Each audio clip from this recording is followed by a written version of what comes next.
お前は田舎の病院へ行け。こんな不正をした奴を大学病院に置いておけるか。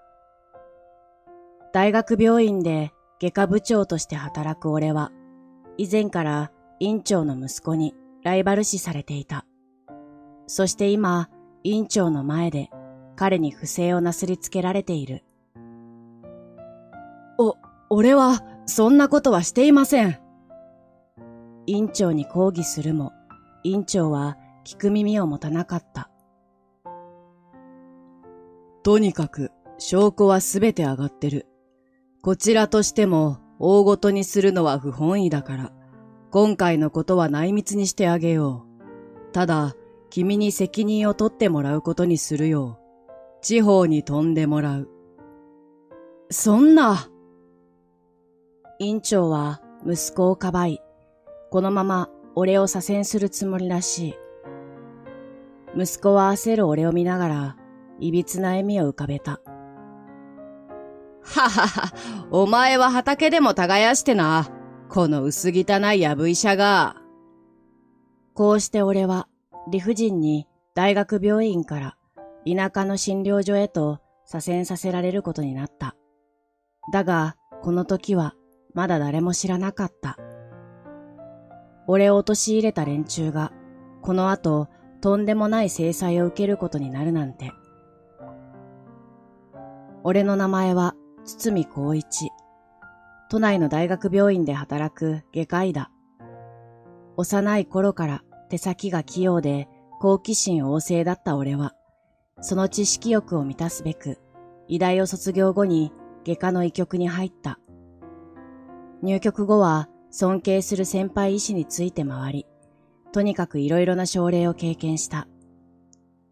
執刀したオペ数は5万件を超え、周りからは次期教授候補だと噂されているほどだ。患者からの評判も良く、流行の口コミの影響なのか、近隣のみならず、地方の病院からも患者が紹介されてくる。おかげで今は外科部長としての役割を任されるようになった。堤先生、今先生がオペした患者さんの離床率が高くて驚いていたところなんです。退院も早いのでベッドの回転率が良くて本当に助かりますよ。笑顔で俺に話しかけてきたのは外科病棟の病棟士長だ。ありがとう。まあ患者さんも早く退院できるに越したことはないからね。俺の手術は早くて丁寧だと評判だ。傷口が小さいので出血も少ない。最近は内視鏡を使用した手術も多くしているので、特に入院期間が短くなっている。外科部長としての立場上は、オペ件数やベッドの回転率なども考えなければならないが、俺の場合、患者に負担の少ない医療を心がけているうちに、自然にそれらの成績が上がっているというのが正しい。要は、無意識のうちに、俺の評判が上がってしまったわけだ。そして、そんな俺を気に入らないのが、院長の息子である佐藤先生だ。彼は、外科の副部長で、オペの腕もそれなりにいいものを持っている。ただ、院長の息子というだけで、幼少期からわがままに育ってきたのか、患者やスタッフへの態度が横柄で、クレームが絶えない。堤先生、2号室の飯田さんから、主治医の佐藤先生から、堤先生へ、主治医を変えてくれないかっていう申し出が来ています。理由を聞いたら、佐藤先生の態度がひどい。全く話を聞いてくれないって言うんです。おまけに、この間は、無理やり治験の新薬を使おうとしたとか。飯田さんは絶対に嫌だって拒否したらしいんですが、それなら治療はできないって脅されたって話です。どうしましょうか。病棟士長が困ったように聞いてくる。彼に関するこの手の話は後を絶たない。わかった。佐藤先生には俺から話をしておくよ。そう答え、俺がそれとなく彼に苦言を呈しても、本人は全く聞く耳を持たない。はぁ？大部屋の年寄りの話なんか聞いても、一文の得にもならないだろう。こっちは親切心で新薬を使ってやろうって言ってるのに、それを断るなんて貧乏人のくせにおこがましいんだよ。本人曰く、それらは自分が悪いのではなく、貧乏な患者の妬みだという。どこをどう解釈すれば、そんな横暴な考えに結びつくのかがわからない。そういえば堤部長、この間、治験薬の件で製薬会社の営業担当者に会ってましたよね。ああ、先月分のデータを取りに来ていたから、帰りがけに少し話をしたが。へえ、データ取りは俺らにやらせて、自分は手柄だけ取る感じですか。さすが部長は、やることがあざとい。手柄だけって、ひどい言いがかりだな。自分の患者も治験に参加してるんだ。データを確認して結果を報告するのは当然だろ。まあ、そういうことにしておきますよ。今はね。佐藤先生は随分と気になる言い方をして立ち去ったが、その時はいつものことだと気にも留めていなかった。だがある日、院長に呼ばれて告げられた言葉は、寝耳に水のひどい言いがかりだった。自分宛てに院長室へ来るようにと連絡が来たのは、夏の暑い日の午後だった。俺が院長室のドアを開けると、そこには院長と息子の佐藤先生がいた。堤先生、先生には期待していたんだが、今回はとんでもないことをしでかしたね。院長、おっしゃっている意味がよくわからないのですが。いきなりのセリフに俺が戸惑っていると、佐藤先生が横から口を出す。堤部長が治験薬を不正に使用してデータを水増ししていたこと、そして製薬会社の営業担当者から協力代金として金銭を受け取っていたことはすでにわかってるんですよ。何を言ってるんですか？私はそんなことはしていません。むしろ患者の同意を取らずに治験薬を使おうとしているのは佐藤先生の方ですよね。俺は院長に向かってそう直談判する。だがその隣で佐藤先生がいびつな笑みを浮かべていた。いやいや、その治験コーディネーターと製薬会社の営業担当者があんたに脅されて仕方なく加担したって証言してるんだよ。俺は絶対にそんな不正はしていません。とにかく証拠はすべて上がってるんだ。こちらとしても大ごとにするのは不本意なんでね。今回のことは内密に責任を取ってもらうことにする。そんな。もちろん俺がそんな不正をするわけがない。これは明らかな佐藤の陰謀であり、濡れ衣だ。これだから貧乏人は困るんだよ。不正までして金を手に入れて、その金で人の機嫌を取って部長にのし上がったんだろう。無能な貧乏人はさっさと田舎にでも引っ込んで畑でも耕してればいいんだ。そして俺は不本意にも大学病院から田舎の診療所へと左遷させられることになったのだった。俺の左遷の話は一気に広がった。堤先生、聞きましたよ。こんなひどい仕打ちはありえないです。外科病棟の看護師長が怒りをあらわにしていった。だが、院長に面と向かって抵抗することで、市長や看護師たちが解雇されたら大変だ。俺のせいで彼女たちにまで迷惑をかけたくない。ありがとう。俺を信じてくれるだけで嬉しいよ。まあこの際、いい機会だと思って空気のうまい場所で自分を見つめ直してくるよ。堤先生。市長が寂しそうな顔をする傍らで、他の看護師たちも悲しそうにこちらを見つめていた。大学病院を去る日は患者だけでなく、病棟の看護師や佐藤派閥以外の医師たちがみんな別れを惜しんでくれた。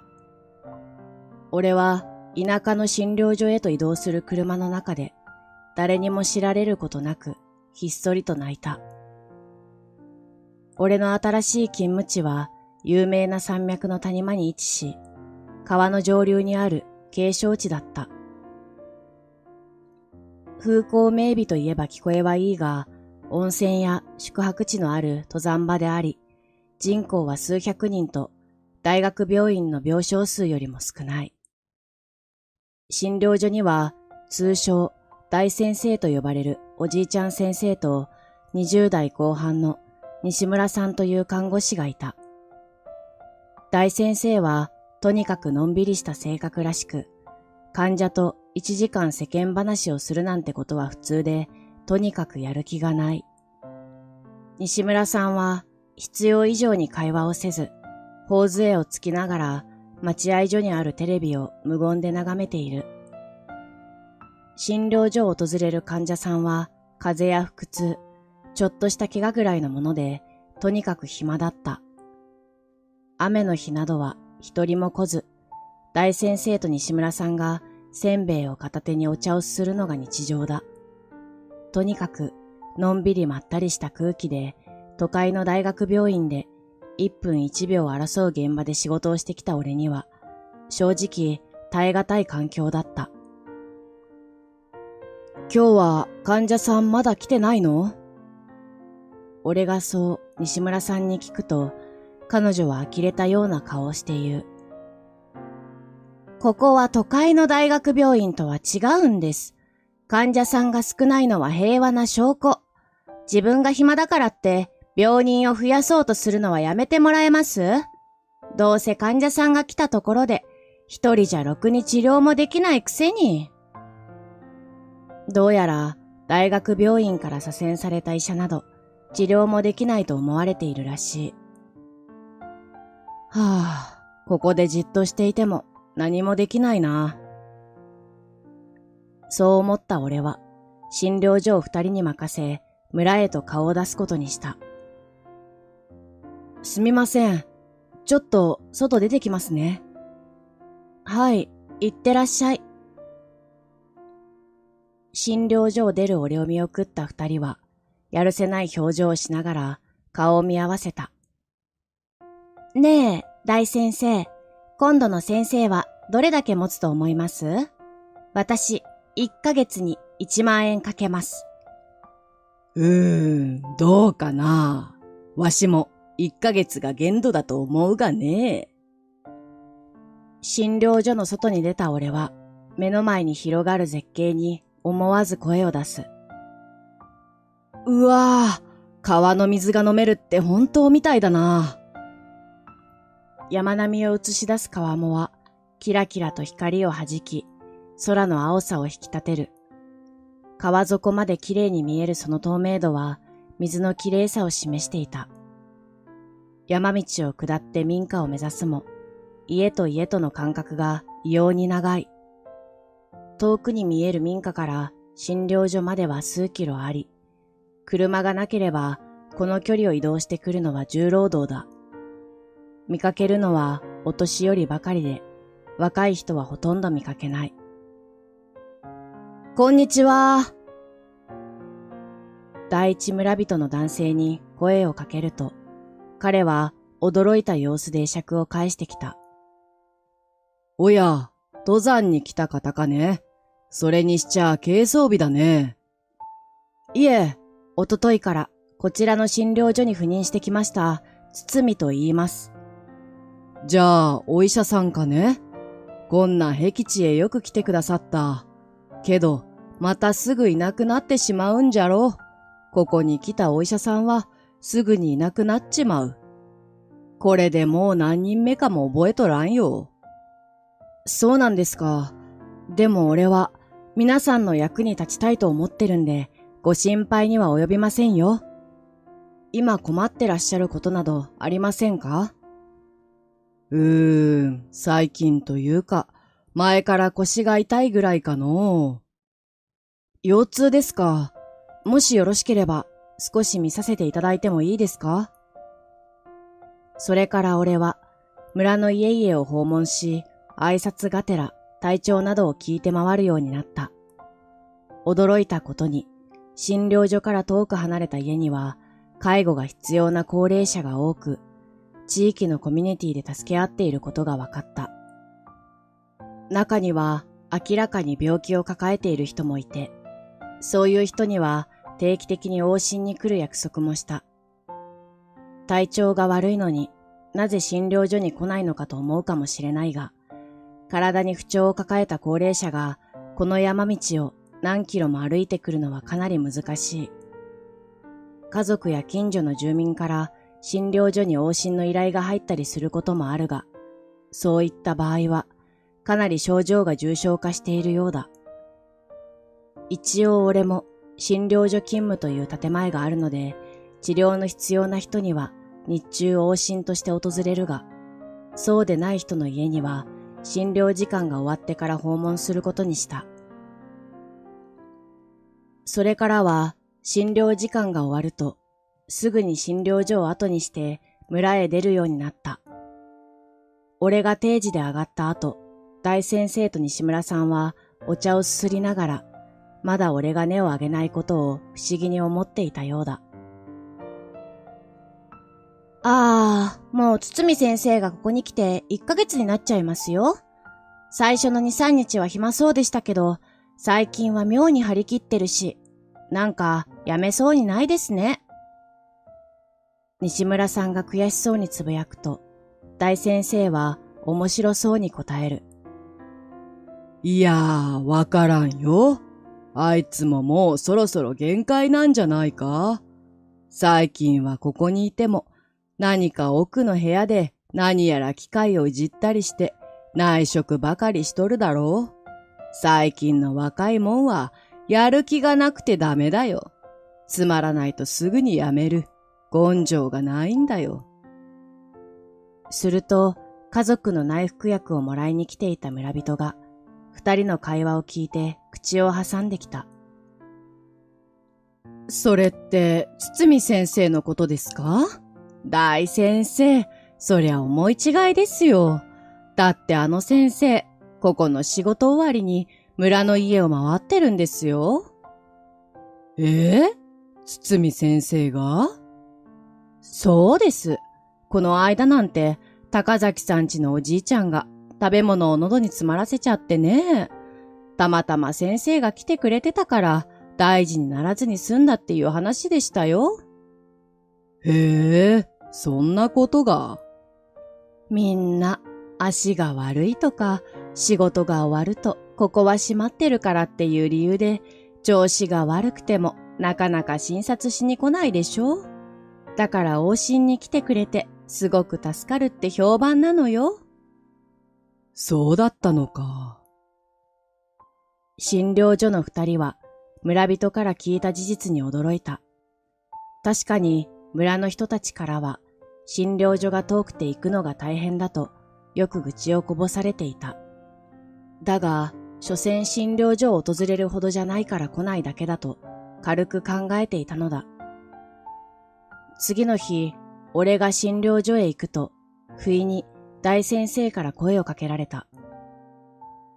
そういえば、最近村の人らの家を訪ねて回ってるんだって？ええ、そうなんです。皆さん足腰が痛くて、坂の上にあるこの診療所まで来るのがしんどそうなんですよね。お宅を訪問してみて分かったんですが、高血圧や糖尿病を抱えながら未治療の人も結構いるんですよ。放置しておいて重症化するより、俺が直接行った方がいいかなって。そうか。お前も物好きだな。大先生はそう言うと、ふいっと顔を背けてしまった。どうやら、俺が村の人々の家を訪問していたことがバレたらしい。怒られるかもしれないとも思ったが、特に何も言われなかった。そしてその日から診療所の患者が少ない日は、早い時間から往診に出ることが許されるようになった。こうして、俺が村の生活にも馴染んできたある日、登山で有名なこの地をテレビ局が取材に来るという噂が流れた。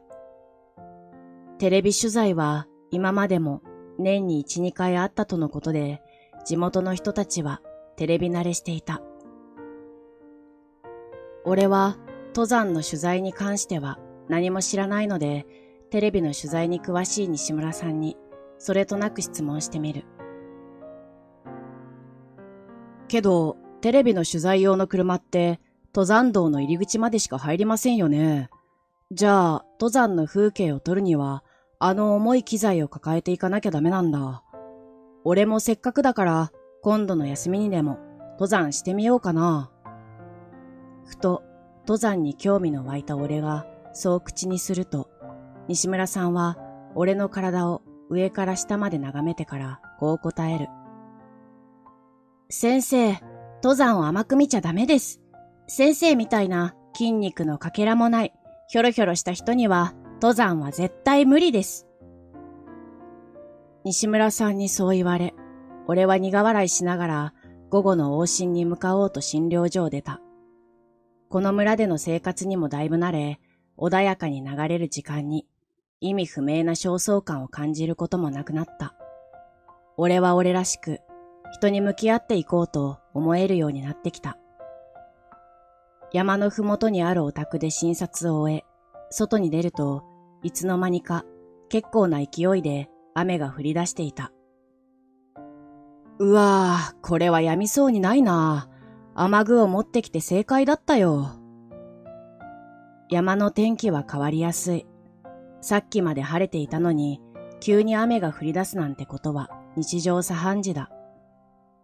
雨が降り出すと、突然滝のような豪雨になることも多く、3ヶ月ほどでこの気候の変化にも慣れた。雨の中うろうろするのは危険なので、今日はこのまま診療所へ戻ろうと思い、帰り道を急ぐと、いつもの道が土砂で塞がれていることに気づく。あれ？もしかして土砂崩れが起きたのかな？だとしたら引き返して駐在所に連絡しないと。そう思ってふと前を見ると、誰かが懸命に手を振っているのが見えた。誰か助けてください。土砂崩れに巻き込まれて仲間が怪我をしてるんです。え？何人ぐらい巻き込まれたの？俺が驚いて尋ねると、テレビ局のクルーらしき女性は自分を入れて10人いたが、運よく土砂から逃れられたのは自分だけだという。雨で視界は悪いが、土砂が流れた沢の下に1人、中腹に2人、土砂の向こう側に6人倒れているのが分かった。すぐに救急車と診療所、駐在所に連絡をし、自分は女性のクルーと一緒に土砂の向こう側へと走った。すぐに倒れている人たちの状態を確認すると、その多くは打撲や外傷で命に関わりそうな人はいなかった。問題は下に倒れている人たちだ。頭部を打撲して気を失っている可能性が高い上に、この雨で体温を失いつつある。救助は一刻を争う状態だ。おーい、崖崩れはここか？状況を教えてくれ。大先生に西村さん、続いて救急隊員に駐在所の職員と救助要員が次々と現場に到着する。俺は向かい側に倒れている6人の状況を大先生と西村さんに伝え、自分は崖下にいる男性の救助に向かう。沢の中腹に倒れていた2人は足と腕、肋骨などを複数箇所骨折しており、自力で上まで戻るのは難しい。おーい、こっちの2人は骨折がひどい。自力では動けないから担架をお願いします。そう叫び、さらにその下の男性のもとへ向かった。こちらの男性は下半身がまだ土砂に埋もれたままで、全身の打撲と切り傷がひどい。体の至るところに外傷があり出血している。かろうじて意識はあるようだが、息も浅く、早めの救急処置が必要だ。こっちは土砂を取り除くための人手が必要です。あと、担架と止血道具を一式、救急セットも。俺は救急隊員と駆けつけてくれた地元の消防団に声をかける。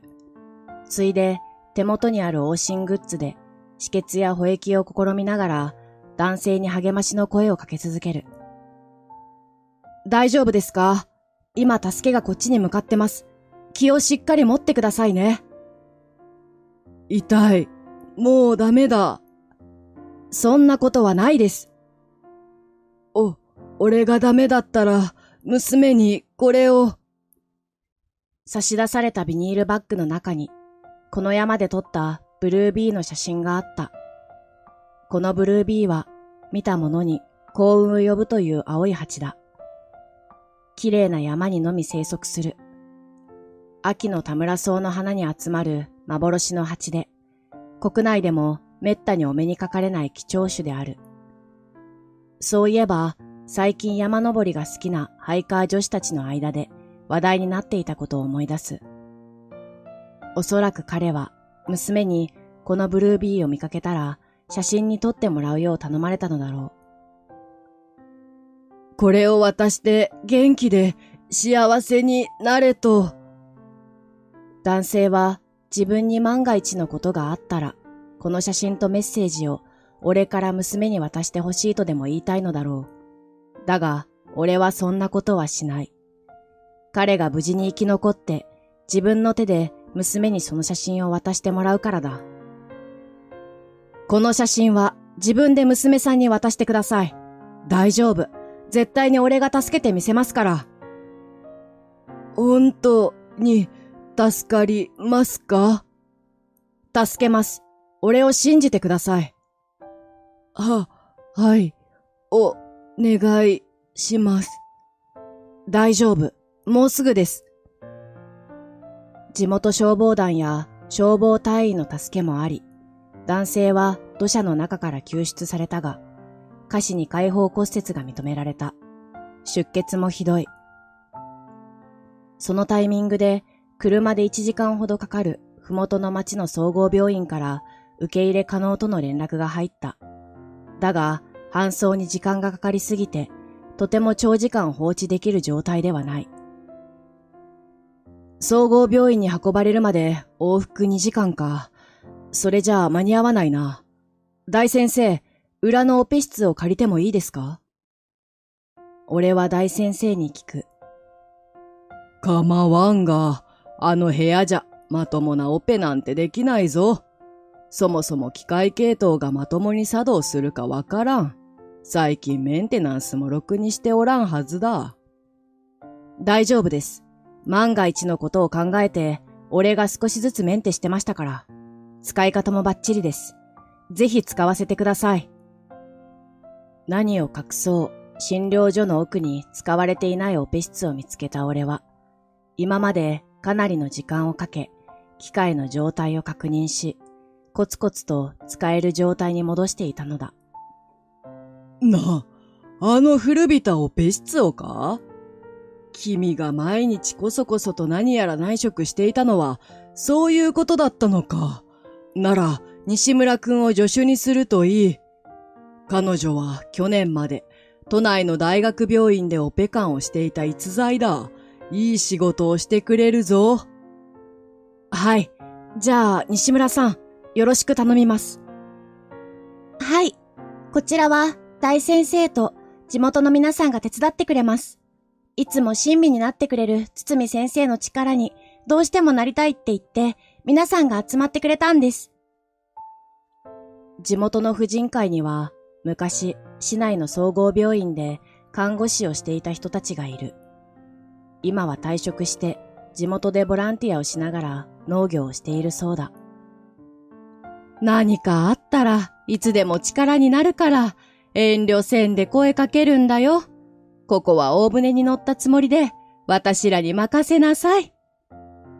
婦人会のメンバーが、肝っ玉母さんよろしく、頼りがいのある笑顔で言ってくれる。助かります。大先生も、以前は外科専攻だったらしく、テキパキと縫合処置をしていて、消防隊員のみんなが、それ以外の人たちの処置を懸命にしてくれている。じゃあ、始めようか。はい。そこからはあっという間だった。俺は下肢の開放骨折をしている男性のオペを開始し、骨折部位が終わると、その他の外傷部分の縫合処置を行う。本来、麻酔科医を含めて4、5人はいなければならない手技を、西村さんと2人で淡々とこなし、1時間ちょっとのスピードでオペを終わらせた。早い！俺の処置に西村さんは驚いていた。術後の管理を彼女に任せ、今度は大先生の元へと戻り、まだ処置が済んでいない患者のケアに当たる。堤くん、もうオペは終わったのかね？はい、設備と人に余裕があればもっと早くできましたが、今回はこれが限界ですね。限界って普段どれだけ短時間でオペしてたのかね？それからの縫合の速さを見て、大先生も驚いている。ふもとの総合病院からの救急車が到着する頃には、すべての患者の処置は終了していた。念のために、手術をした男性や骨折者は救急車で総合病院と運ばれた。軽傷者に関しては、地元の民宿に宿を取ってもらい、明日もう一度診察をしてから、町へマイクロバスで移動してもらうことになる。それにしても、堤先生のオペ、本当にすごかったですよ。私、大学病院でも、こんなに手際のいい先生見たことありません。助手をした西村さんは、俺のオペ中の出来事を事細かく大先生に説明する。すると、その話を聞いた大先生は、神妙な面持ちで俺に話しかける。あのオペを1時間で終わらせるやつなど聞いたことがない。それに麻酔管理やモニター管理までしながらだぞ。脳みそがいくつあっても足りん所業だろう。わしだって若い頃はそれなりにオペをこなしたが、到底できやしない。日本一の名医だって言われても、今なら驚かないレベルだ。先生は一体、本当に何者なんだ？大先生の驚き具合に、俺は何と答えればよいのか戸惑ってしまう。俺はこの2人なら事情を打ち明けてもいいと思ったので、大学病院での左遷事件の経緯を話した。院長とその息子に目をつけられ、治験薬の不正データを横流しして賄賂を受け取ったという濡れ衣を着せられたこと、その理不尽な責任を取らされる形でこの診療所に左遷されたことを話した。一応これでも外科部長だったんです。そこそこ腕も立つっていう評価がもらえるくらいにはオペ件数もこなしてました。患者にも評判が良くて、俺を頼ってきてくれる人も結構いて、次期教授候補だなんて周囲が林立てていたのが気に入らなかったんでしょうね。院長の息子には特に疎まれてました。再来年教授選があるっていう話が持ち上がって、彼がその前に俺を潰したかったんだと思います。だから不正したという濡れ衣を俺に被せて大学病院から追い出したんです。なんてことだ。大先生は俺の話を聞いてかなりショックを受けていた。でも今はこの診療所が気に入っているんです。大学病院だけが現場じゃないって痛感しました。やる気があればどこでだってどんな状況でだって治療はできます。俺が胸を張って言うと、大先生はゆっくりと首を横に振る。いや、君はこんなところにいる器じゃない。この診療所は大学病院でトラブルを起こした若い医師の受け皿なんだ。今までは正真正銘、とんでもない連中ばかりだった。こんなど田舎では働けないと癇癪を起こして、すぐに辞めていったよ。だが、君は違う。君のように知識も腕もある医者が、こんなところでくすぶっていてはいけない。本当に君の技術を必要としている患者はたくさんいる。君を待つ患者のもとへ帰るべきだ。大先生の言うことは正論だと思う。だが俺は、俺を貶めた連中のいる場所へは帰りたいと思わなかった。西村さんも複雑な表情をして俺たちを見ている。しばしの間、重苦しい雰囲気が診察室の中を覆った。すると、診察室のドアを誰かがノックする。入室を促すと、そこにはテレビクルーの女性がいた。今回はうちのスタッフを助けていただいて、本当にありがとうございました。皆さんは私たちの命の恩人です。先生方がいらっしゃらなかったら、私たちはどうなっていたか。先生が手術してくださった人は、私をテレビ局で育ててくれた恩人です。新人として入職してから今までずっと面倒を見てもらって、今では家族ぐるみでよくしてもらってます。その恩人が助からなかったら、私は自分だけが助かった罪悪感で、きっと生きていられなかったと思います。彼女はそう言って涙ぐんだ。本当にどんなにお礼の言葉を尽くしても、この感謝の気持ちは伝えきれません。それで、今の話聞いてしまいました。私たちに何かできることはありませんか？何でもいいんです。何かお手伝いできることがあれば、ぜひお手伝いさせてください。そう言って頭を下げる女性。ありがとう。俺は医者だから当然のことをしたまでだけど、そう言ってもらえると嬉しいよ。もし何か手伝ってもらうことがあれば、その時は遠慮せずにお願いするから、今は他のみんなと一緒にゆっくり体を休めてくださいね。はい、ありがとうございます。俺は自分の行動で彼女やその仲間を救えたことが素直に嬉しかった。今まではどれだけ患者を治療しても、それは仕事であり、至極当然のことだった。偶然起こった崖崩れという事故ではあったが、設備も人も十分ではないこの場所で、みんなで力を合わせて多くの人を救えたことは本当に幸運だと思えた。俺がそうして考えにふけっているとき、診療所でゆっくりとお茶を飲みながら、大先生は何やら考え事をしていた。この時、大先生がとてつもない策略を巡らせていることなど、俺は全く知らなかった。土砂崩れ事件から一月ほど経ったある日、大先生が東京の古巣に挨拶に行きたいから俺に同行してくれという。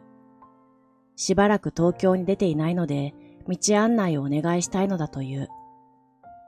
それをそのまま鵜呑みにした俺は大先生と一緒に東京へ赴いた。だが先生の古巣と聞いて出向いた先は、なんと俺が元いた大学病院だったのだ。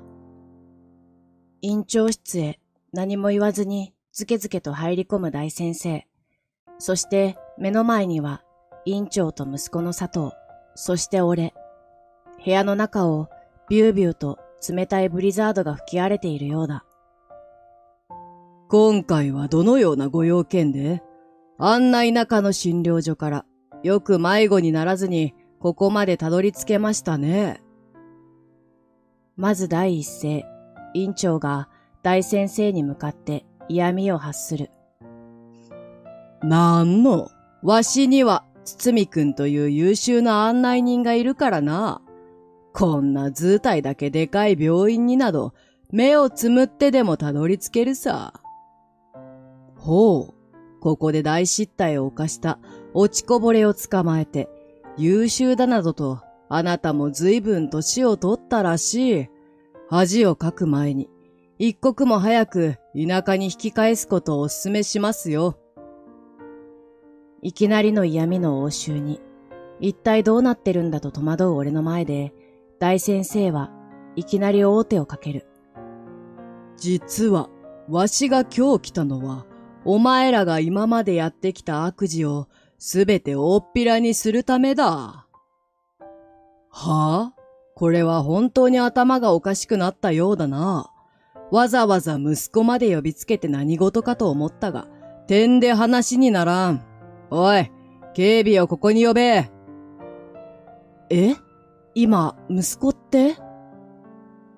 院長とやりとりをする大先生を見ていて、俺の頭の中でパズルのピースがつながった。大先生。先生ってもしかして院長の父親、この病院の前院長だった佐伯教授ですか？なんじゃ、言ってなかったか？言ってなかったですよ。俺は今までの失礼な態度を思い出し、顔を青ざめさせる。大先生はこの大学病院の元院長だった。何がやる気のないじいさま先生だ。偉大な外科の大学教授ではないか。俺がまだ若い頃、数回廊下ですれ違ったことがあったが、今思えば確かに面影がある。あの時と今では先生の雰囲気が全然違うので、さすがの俺も今まで気づけなかった。娘婿である現院長とは違い、大先生こと佐伯前院長は医者の鏡のような人物として有名だった。最先端の医療はもちろん、地域医療にもその技術を取り入れようとした先人だ。だが、その考え方が現場に受け入れられず、最終的には大学を去ったと聞いていた。俺たちの騒動をよそに、院長は警備員を呼ぼうと電話に手をかけた。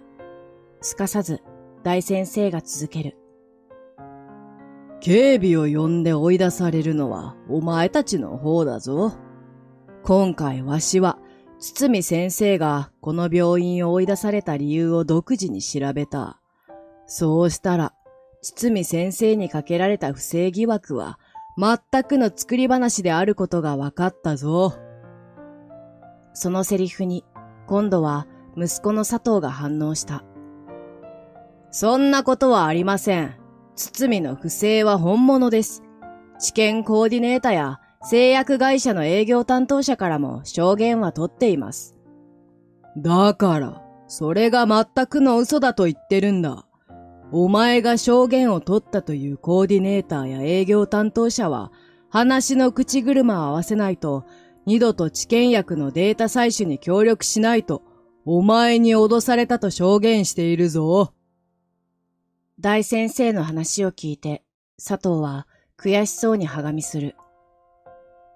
で、院長は息子の不正を知っていて、わざと堤先生を罠にはめることに加担したというわけだろう。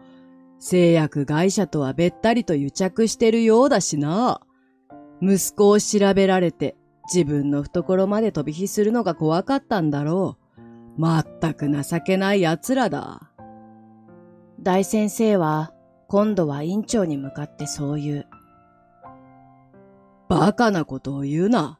昔から想像力だけはたくましかったが、今もその癖は治っていないようだな。お前の妄想に付き合っている暇はないんだ。とっとと田舎へ引っ込め。いやいや、引っ込むのはお前の方だ。新薬の認可が通れば、新薬を大量に受注する約束で、製薬会社から多額のリベートを受け取っているだろう。これは立派な収賄だぞ。そんな脅しには動じないぞ。俺に無理やり罪をなすりつける気か。それだけじゃない。内視鏡手術用の内視鏡も、検査機器も、収支の報告が合っていない。その差額はどこに消えたんだ？そういえば、今度の教授選に息子を推薦するために、理事たちに高価な贈答品を送ったらしいじゃないか。その金の出所も、元をたどっていけば、どこかにたどり着くんじゃないかな。すると院長は、自分の分が悪いと思ったのか、いきなり大声でまくし立てる。証拠はあるのか。それが言いがかりなら、名誉毀損で訴えてやるぞ。そう来ると思っていたのか、大先生は俺に持たせていた大きなカバンを自ら受け取る。そうか？お前が証拠を出せと言うなら出してやろうじゃないか。ほら。大先生が机の上にバサッと出したのは、院長の息子が不正に加担した証拠の書類、治験コーディネータとの通話記録、不正送金口座の記帳記録、密談風景の録画データだった。加えて、製薬会社との契約書のコピーと、医療機器購入時の領収書や振込証書まである。おい、お前、証拠は残ってないと言ってたじゃないか。院長が焦った顔で息子を問い詰める。どうしてこんな証拠が？なんで？院長も息子も取り消しの効かない証拠を山のように出され、冷や汗を流しながらうろたえている。これらは全部堤先生を慕うスタッフや有志が内密で調査や協力してくれたものだ。それだけ先生の人望が厚いということだな。それに比べてどうだ。お前たち二人の評判は最悪だったぞ。入院患者に高い個室料金を請求し、大部屋の患者には見下した態度を取る。患者に対する優しい心遣いがまるで見られない。病院というところは、病で苦しんでいる者を助け、癒す場所だ。患者の訴えに耳を傾け、些細な違いから異常を見つけて治療するのが医者の仕事じゃないか。お前らがこの病院でしたかったことは、ただの金儲けなのか？これでよく院長と外科部長が務まっていたものだ。まったく呆れたよ。お前がわしを追い出してまでやりたかったことはこれか？大先生は大きく息を吐くと少し悲しそうな顔をしていった。ここしばらく、この病院の評判が地に落ちていたことを知らんのか？医師はあらゆるものを慈しみ、人を救おうとする志を持っていなければならない。自分の利得にばかり心を傾けてはいけないんだ。そんな基本的なことも忘れてしまったとは、情けない奴らだな。今の院長は俺だ。父さんに説教される筋合いはない。結局は理解できないか。仕方ない。お前らにはこの病院から退いてもらおう。はぁ？そんな勝手な真似ができると思ってるのか？ああ、できるさ。10年前にお前がわしにしたやり方だよ。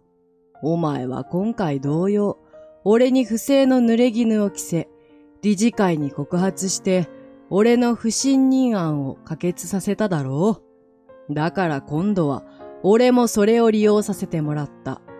理事会に貴様の不正を告発した。もうすでに理事会の承認は取ってあるぞ。さあどうする？ちなみに、理事会はお前の院長職解任と息子の追放を要求している。抵抗するなら、正式に警察へ被害届を出すそうだ。その場合、不正現場の映像をテレビ局に引き渡す準備もある。今この場の映像もしっかりと録画している。さあどうするね？不正現場をメディアに公開すると言われ、さすがの二人も罪を認め、観念したようだ。だが、息子の佐藤は未だ納得していないようで、大先生の隣に座る俺をずっと肉々しげに睨みつけている。佐藤先生が俺のことを嫌いなのはよく知っている。でも、先生は一体何をするために医者になったんだ？患者を救うため？それとも、ただ大嫌いな俺を蹴落としたかっただけか？もし後者だったのなら、先生は俺を陥れて楽しかったか？俺は逆にあの村に左遷されて楽しかったぞ。綺麗な景色と綺麗な空気、温かい住民に優しい患者、みんな協力し合って懸命に生きている。大学病院で何千件オペしても、今みたいな充実感は得られなかった。医者は患者の治療をして報酬を得るが、俺にとっては患者の笑顔とありがとうの一言の方が金よりずっと大切なんだって分かった。いつかお前にも金とか名誉よりも大切なものが分かるといいな。俺のセリフを聞いて佐藤はがっくりと肩を落とした。ははは、俺は今まで一体何をしていたんだろうな。これじゃあまるで砂上の楼閣で踊るピエロじゃないか。そう言うと、今度は大先生の方を向き、意を決したように語り出す。おじいさま、俺は幼い頃からおじいさまを尊敬してました。みんなが憧れるすごい医者で、自分もいつかおじいさまみたいになるんだって幼心に思ってました。でも、大人になって自分が医者になると、そのイメージが一変してしまった。おじいさまはお金に無頓着で、経営のことなど考えずに、自分のしたい医療を追求する人だった。この病院の経営が傾いているとき、持ち直したのは父のおかげです。病院経営は綺麗事だけじゃ成り立たない。そう父から学びました。でも、心のどこかではあなたに憧れたままだったんでしょうね。いつしかあなたに似た価値観を持つ堤を妬ましく思い始めたんです。で、結局はこのざまだ。俺には何が正しくて何が間違っていたのかなんて、もうわかりません。佐藤はそうつぶやくと、それ以上は何も言わず、うつむいたまま院長室を後にした。大先生は、そんな佐藤の後ろ姿を見て、大きなため息を一つついた。あの子は、相違する二つの人間を目の前にして、どっちが正しいのかわからなくなってしまったんだな。あの子にこそ、自分を見つめ直す機会が必要なんだろう。そう言って、寂しそうに笑った。その後俺は、大先生に連れられて、大会議室を訪れる。そこには、教授陣や経営陣といった理事たちがずらりと並んでいた。その場で大先生により俺の無実が証明され、俺は大学病院へ復帰することが決まった。大先生は解雇された院長に代わり、大学病院の院長に返り咲くこととなった。また、今回の不正に加担した医師たちは、すべて佐藤先生の取り巻きだったが、彼らも理事会の指示で一掃された。院長も更迭後、大学病院を追われることとなった。大先生はどういうわけか、俺に院長代理の権限を与え、自分は早々に田舎の診療所に戻るという。大先生、それはないですよ。俺だってあの診療所に戻りたいんですから。おお、そうかそうか。堤先生は田舎が好きなんだな。なら、いっそ、この病院で大規模な地域医療プロジェクトでも推進してみないかね。え？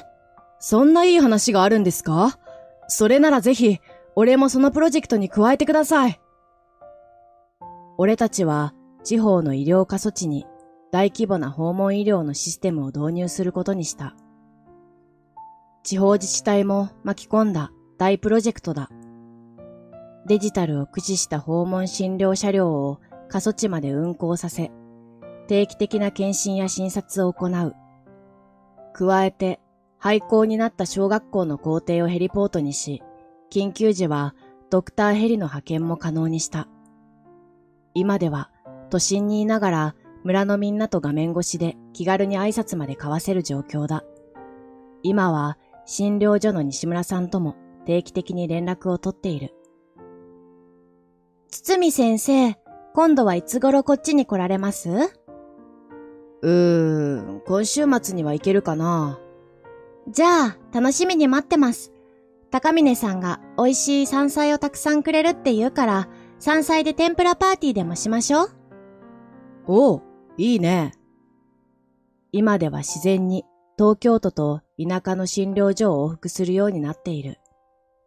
その後、西村さんと二人で登った山で、俺たちは田村草の花に集まる幻の蜂、ブルービーの群れを見かけた。うわ、あれ見てください。先生、ブルービーですよ。かわいい。本当だ。写真で見るより小さくて綺麗だな。珍しく声を出してはしゃぐ西村さんがとても可愛く見れる。幻のブルービーが見れたんだから、俺たちにも幸せが訪れるかな。俺がそう言うと、西村先生は頬を明けに染めて笑う。私は堤先生さえいれば、今でもすごく幸せですけどね。そう言ってもらえると俺も嬉しいよ。そうだな。確かに幸せだ。二人で見つめ合って笑う。今この時がとても幸せだと思えた。あの雨の日、土砂崩れから救出したテレビクルーたちが、高原診療所の奇跡と題して、自分たちの事故を題材にしたドキュメンタリー番組を作成した。その中で、病院の正常化と地域医療活性化への貢献をした医師として、俺の特集を組んでくれた。おかげで俺は名医として評判になり、大学病院の経営は右肩上がりとなっている。地域医療を活発にするにはいろいろとお金が必要だが、おかげさまで赤字にならずに済んでいる。都内の大学病院と地域医療という二足のわらじを履きながら、俺は頑張っている。不思議なことに、大学病院だけで活動していた時よりも、今の方がストレスが少ない。これは田舎の空気が俺に合っているのと、村のみんなとの交流が心を和ましてくれるからだと思う。地位とか名誉とか大金持ちになるとか、人はそれぞれ求めるものや目指すものが違う。だが俺はたくさんの人と触れ合って、その人たちの助けになりたい。医者だから人の命を救うのは当然のことだが、関わった人からありがとうと感謝の気持ちを伝えられるのは素直に嬉しいし、自分のこれからの原動力になる。だから俺も思ったことや感謝の気持ちをどんどん声に出して伝えていこうと思う。感謝の気持ちは出し惜しみをせず言葉にしていかないと相手にも伝わらないと思うからだ。そして田舎だとか都会だとかいう区別のない平等な医療が提供できる未来を目指して、これからも頑張っていきたいと思う。高卒の底辺が娘と結婚だと許してもらえると思ったか。恋人の実家へ結婚の挨拶に行った親友は、そんな言葉と共に追い返されてきた。早くに両親を亡くし、すべてを投げ打って妹を育てた苦労人。そんな彼だからこそ幸せになってほしい。そう願っていた俺は、親友が受けた仕打ちに絶句した。ところが、その数日後、さらに理不尽な仕打ちが昇進の親友を待ち受けていた。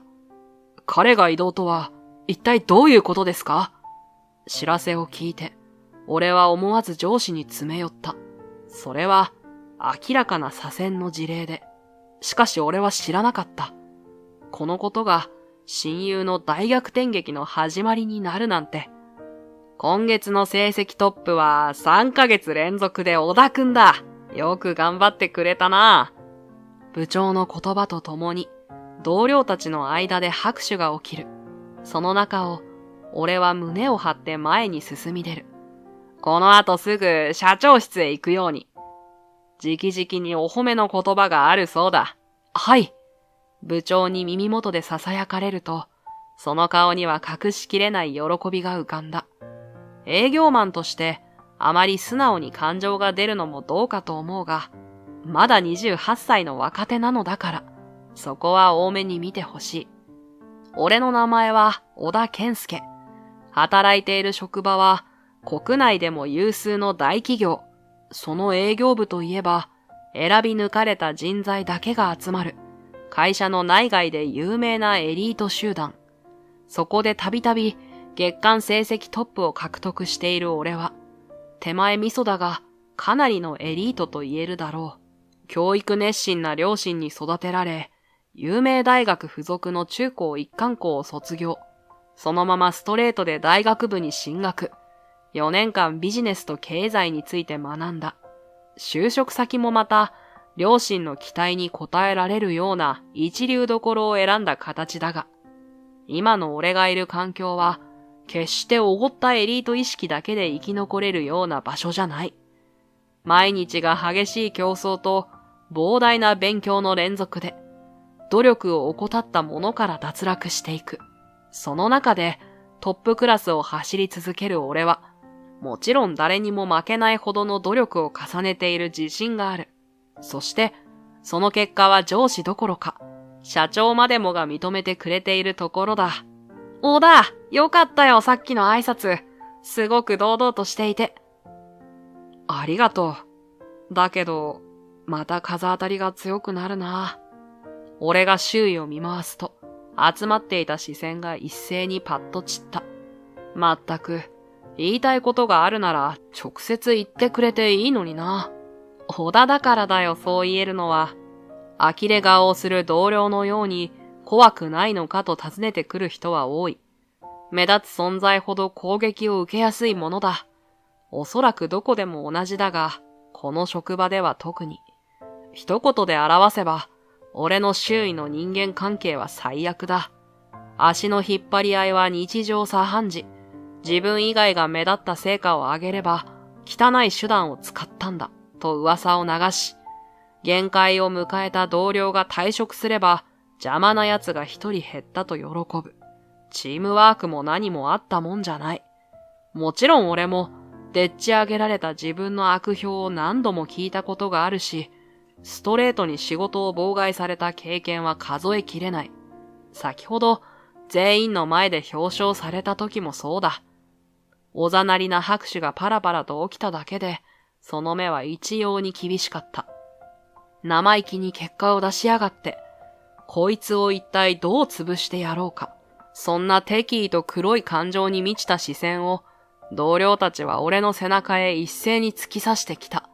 ただ一人、この佐々木優だけを除いて。佐々木、お前の方こそ目立ちすぎだぞ。あんなでかい音で拍手なんかして、力加減を間違えたんだよ。いや、あれは恥ずかしかったな。ほがらかな笑顔を浮かべて、はははと笑いながら頭をかく佐々木。白々しいな。わざとのくせに。俺は苦笑しながら彼に改めて感謝するのだった。優という名前が表すように、佐々木は優しすぎるほどに優しい男だ。こんなよどみ切った職場にはふさわしくない。善良で人を疑うことを知らない人間。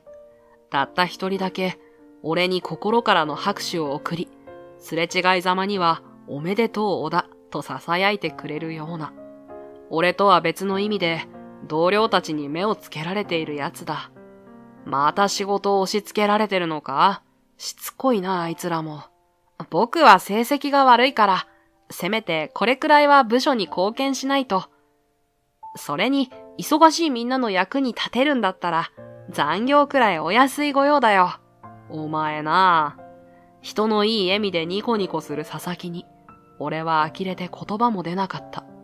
なかなか結果にこそ結びつかないが、日々誰よりも多くの営業先を回り、誰よりも多くの勉強を重ねているくせに、何を言っても断らないからと便利に扱われている暇なんてないくせに、それでも笑っているのが、この佐々木という男。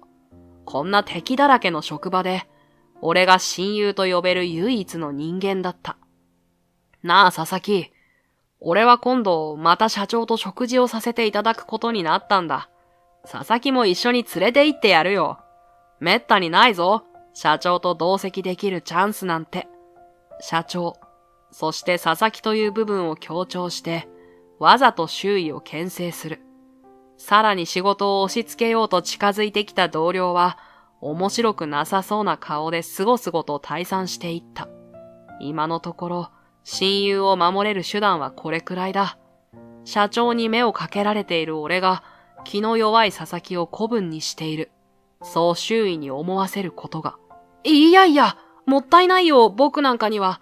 社長にもご迷惑が。バカ、乗ってこいよ。そういう演技だよ。ああ、そっか。じゃあ、お願いしようかな。はは。はあ。もはや俺はため息しか出なかった。正直、今でも信じられない。こんなのんきな男が、実は壮絶な苦労を経験してきたなんて。大学2年の時、佐々木の両親は事故で突然他界。もともと裕福な家庭ではなく、しかも彼には小学生の妹がいた。葬儀に集まった親戚たちは冷たく、誰が妹を引き取って育てるか、互いに押し付け合って揉めたそうだ。しかし、すでに佐々木は決意していた。僕が働いて妹を育てますと、記入済みの退学届を全員の前に突きつけたのだ。それから彼は大学を中退して働き始めた。世間から見た最終学歴は高卒。なかなか正社員の働き口は見つからず、派遣の仕事と深夜のバイトを掛け持ちすることで、妹を中学高校と進学させた。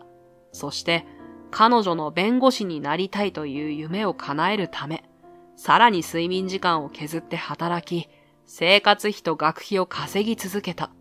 やがて、とうとう心身ともに限界を迎えかけたとき、ついにその苦労は報われた。正社員として働きませんか？派遣先の一つだった会社が、有能さと真面目な働きぶりを買って、声をかけてくれたのだ。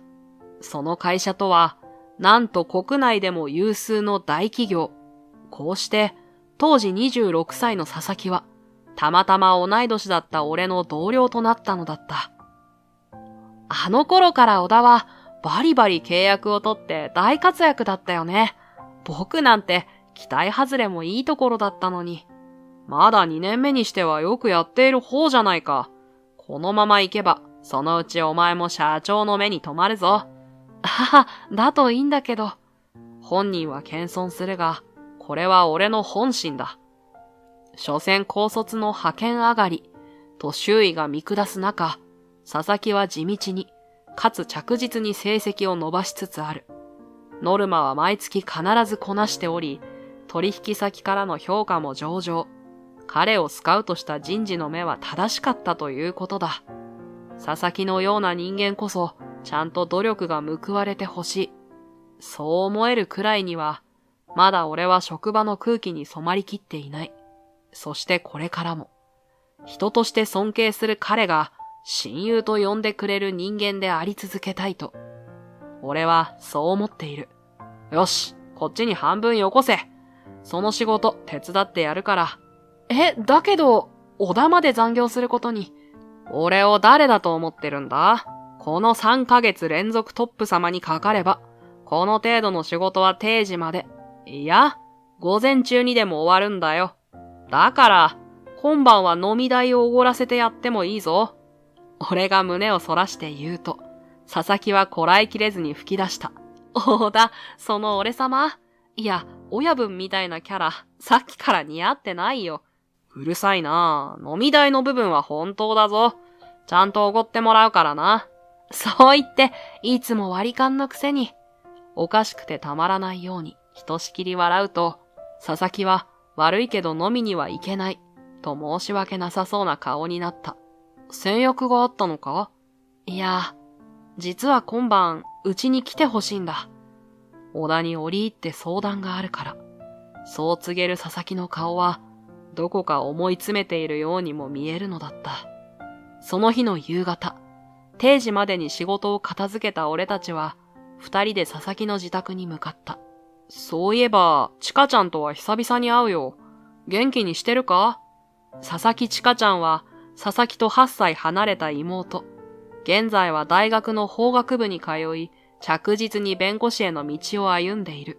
兄と同じく頭が良くて、かなりの美人だが、はっきり言って男を見る目はない。きっと今頃、大慌てで家中を掃除してるよ。憧れの健介さんが来るんだから。それがわからないんだよな。やがて、佐々木たち兄弟が住むアパートに到着すると、チャイムを鳴らした途端、勢いよく玄関のドアが開いた。もう、まだ掃除が終わらないんだけど、最低でも1週間前には教えてよね。健介さんを連れてくるなら。別に小田は気にしないよ。部屋の中が汚くても。私は気にするの。お兄ちゃんも平気なの？私がだらしない女だからって振られても、そうなったら一生結婚なんかしないから。ずっと恨みながらお兄ちゃんと暮らし続けてやるからね。わかったから。さすが弁護士志望。営業の佐々木がタジタジになるほど、学生の今から弁が立つものだ。俺が感心していると、澄んだ大きな瞳がこちらを向いた。普段は綺麗にしているんです。今週はたまたま、勉強とバイトが忙しくて。気にしないで。こっちこそ急に来てごめん。健介さんなら毎日でも、なんなら兄とお家を交換してもらっても、私はいつでも OK ですから。頬をあからめて、かなり大胆なことを言い出すチカちゃん。思わずドキッとするが、やっぱりわからない。どうして彼女がこんなに自分へ好意を寄せてくれるのか。妹が君を好きになったらしい。そうげっそりした顔の佐々木に告げられたのは1年前。この家に初めて来た日の翌日だった。当時、まだトップ争いには食い込んでいなかった俺。取り立てて容姿が良いわけでも、女性の扱いがうまいわけでもなかったのに、なぜか俺はすっかりチカちゃんに気に入られてしまったのだった。さあさあ、上がってください。もうすぐ夕ご飯ができますから。俺の手を引いて、チカちゃんが部屋の中に招き入れてくれる。それを佐々木は首を横に振って止めた。チカ、悪いけど先に小田と話をさせて。でも健介さんお腹空いてるだろうし、頼むよ。大事な話なんだと真剣な顔をする兄を見て、チカちゃんも何かを悟ったらしい。おとなしく引き下がり、わかったと奥に戻っていった。そんなに大事な話なのか？ああ、僕の人生がかかっているんだ。それは、よほど重要な相談事らしい。俺は唾をごくりと飲み込んで、佐々木の後に続いて部屋に上がった。そして、リビングで彼に打ち明けられたのは、実は、エリカさんと僕は付き合っているんだ。へえ、きっと、相当深刻な悩みがあるのだと。身構えていた分、俺は拍子抜けしてポカンと口を開けた。半年くらい前から、たまたま廊下で俺がばらまいた書類を拾ってもらって、それがきっかけで。よかったな。おめでとう。彼の言うエリカさんとは、会社で社長秘書を務めている湯野原エリカさんのことだ。何のことはない。ただの恋愛相談じゃないか。心配して損したと、俺が呆れながら祝福すると、いつも穏やかな佐々木は珍しく声を荒げた。そんな簡単な話じゃないだろ。相手はエリカさんなんだぞ。社長のお嬢さんの。そう。彼の恋人は、俺たちが勤める会社のトップ、湯野原社長の一人娘。現在は社長秘書を務めながら、いずれ会社を継ぐべく修行をしている。社長にも可愛がられており、その出来合いっぷりは社内でも有名だ。そんな女性に手を出してしまったとあれば、確かに、彼が頭を抱えるのも当然か。最初は知らなかったんだよ。お嬢さんだなんて。ただ、すごく綺麗で優しい人だなって。付き合い始めてから実はって。それで、まさか社長令嬢だと知ったから別れたいって話か？まさか！たとえ彼女がどんな人でも、僕の気持ちは変わらない。何も持っていない男だけど、必ずエリカさんを幸せにしたいと思ってる。佐々木。その決意を聞いて、俺も人事ではなく安心した。エリカさんとは何度か社長との食事会で話したことがある。清楚な雰囲気の美人で、性格は物静かで控えめ。昔から男性と話すのは苦手だというから、いずれ会社を率いるなら、男性が大半を占める環境は大変だろうと、勝手に心配していたところだった。そうか。お前がそばにいるなら、彼女も心強いだろうな。本当によかったよ。おめでとう。ありがとう。それで、ここからが本当の相談なんだけど、今度、彼女と結婚の挨拶に行こうと思っている。だから、社長が好きなものや、避けた方がいい話題なんかを教えてほしい。そう切り出された途端、俺ははぁと素で声が出てしまった。お前さっき、付き合い始めたのは半年くらい前だって言わなかったか？早いのはわかってる。でも、それだけお互い真剣なんだ。まあ社長も型破りな方法で会社を大きくしたわけだし、決断が早い男は好きだって、食事会でも言っていたような。そう伝えると、佐々木は顔をパーッと輝かせた。本当か？ああ。やった。なんだか大丈夫な気がしてきたぞ。ありがとう、小田。満面の笑みを浮かべ、佐々木はいつになくハイテンションで大喜び。すると、その騒ぎを聞きつけたチカちゃんがリビングに顔を出した。何？どうしたの？そんなに大声出して。チカ、お兄ちゃん結婚するよ。は？だからチカも頑張れ。小田は最近食事に気を使い始めたそうだぞ。何それ？もっと詳しく教えて。俺のことはいいから。俺はチカちゃんにもここまでの話の流れを説明した。すると彼女も付き合って半年で結婚という部分に難色を示しつつ、おめでとうと笑顔で兄を祝福した。やったじゃん。お兄ちゃんのくせによく社長令嬢なんてゲットできたよね。よせよ。自分が一番よくわかってるんだから。絶対に逃がしちゃダメだよ。二度と来ないんだからね。こんな大チャンス。ニヤニヤと笑いながら、チカちゃんは元気に佐々木を茶化した。ところが、お祝いにビールでも買ってくる。と、佐々木がアパートを出て行った途端。よかった。その場にしゃがみ込んで、彼女は目からポロリと涙を溢れさせた。私のせいで、お兄ちゃんが幸せになれなかったらって、本当はずっと不安だったの。だって、自分の全部を投げ打って、私を育ててくれたんだもん。チカちゃん。優しいでしょ、あの人。私なんか、親戚の誰かに押し付けていれば、大学を辞めることもなかったのに。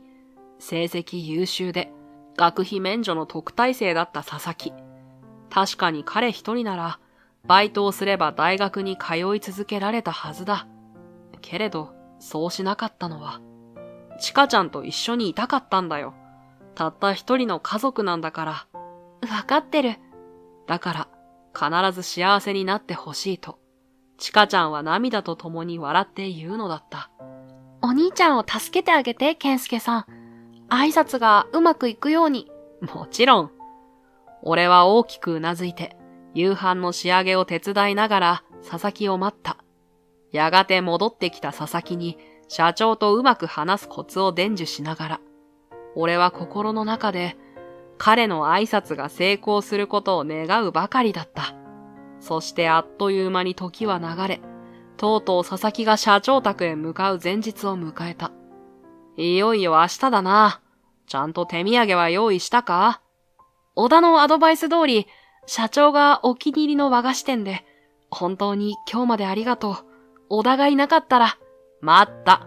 それは月曜に聞くよ。まだ成功したわけじゃないからな。ああ、佐々木の言葉を遮ったのは、このままだと泣いてしまいそうだったからだ。人一倍の苦労をしてきた親友が、ようやく幸せになろうとしている。その実感が、ここに来てじわじわと湧いてきて、俺はごまかすようにわざと憎まれ口を叩いた。そんな大事な日の前に、休日出勤なんかするなよ。そのスーツで、明日は社長の家に行くんだろ、まったく。いつも通りにしていないと落ち着かなくて、大丈夫。ちゃんとシワを伸ばしていくよ。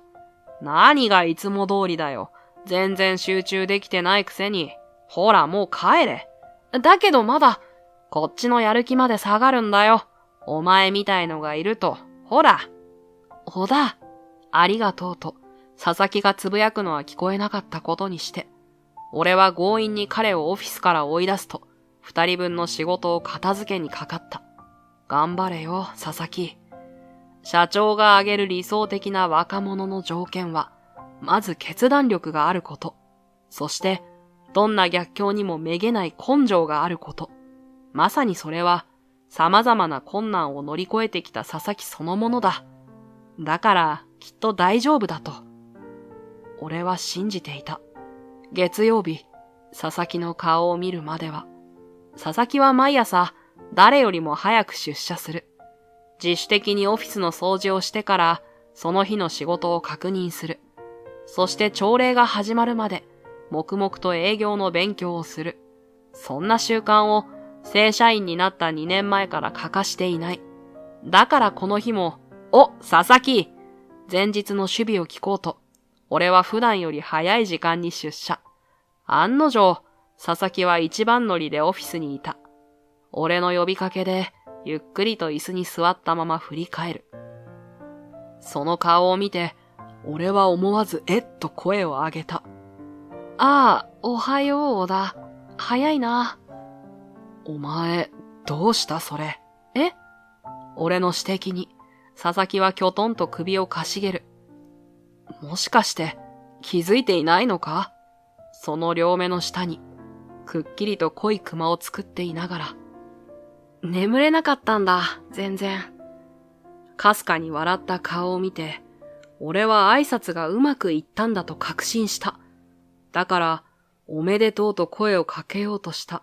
その時だった。ダメだったよ。結婚は許さないってさ、社長が。やっぱり交際半年じゃ早すぎたか。もう少しお互いを知ってからってことだろな。違うのか。嫌な予感がして、俺も徐々に不安が増していく。佐々木は暗い顔をして、小さく縦にコクンとうなずいた。そして、次の瞬間、耳を疑うような事実を明かすのだった。高卒の底辺には、とても娘をやれないってさ。僕のことだよ。そんな学歴で、よく娘に近づけたものだって、他にも色々とコテンパンに言われたな。まるで人事のように、佐々木は笑った。けれど、その目には痛々しく涙が滲んでいて、どれだけひどい言葉を浴びせられたのか、聞くまでもなかった。あの社長が、嘘だろ？いや、お前が言うなら、しかしひどいな。俺は絶句して、さらに詳しい状況を尋ねた。高卒になった理由を話したのか？この会社に入った経緯を社長は知っているのか？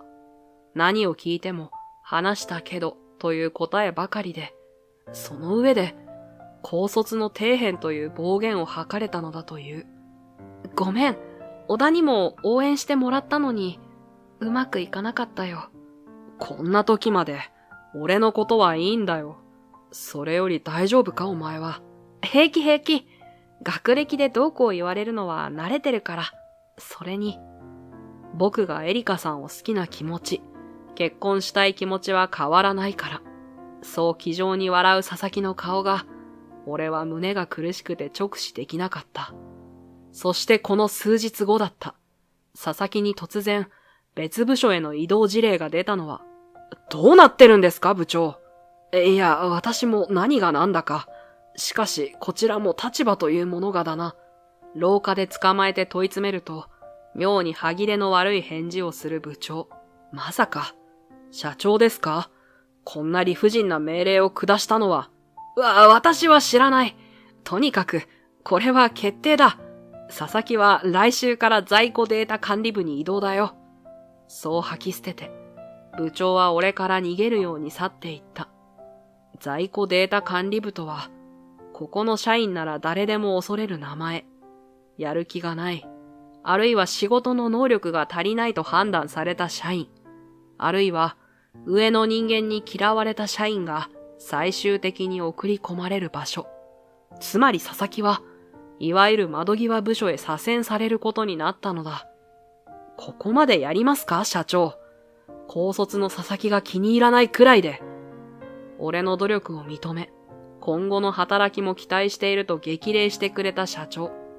少しワンマンな部分もあるが、その人柄やビジネスの才能は部下として心から尊敬していた。そんな人物像がガラガラと音を立てて崩れていくようだった。いや、きっと社長は分かってないんだ。佐々木がどんな奴なのか。俺たちの仕事である営業も同じだ。初対面から取引先に信用してもらえるなんてありえない。何度も顔を合わせ、言葉を重ねて、初めて商品の話を聞いてもらえる。だから、きっと社長も何か誤解しているのだろう。話を聞いてもらわないと。今月の成績もトップなら、それでは遅すぎる。佐々木が移動する前に、ブツブツと作戦を練りながら、下を向いて廊下を歩く。そのせいで、俺は曲がり角で人にぶつかってしまった。キャッ！すみません。大丈夫ですか？よろめいた女性社員に、慌てて手を貸そうとする。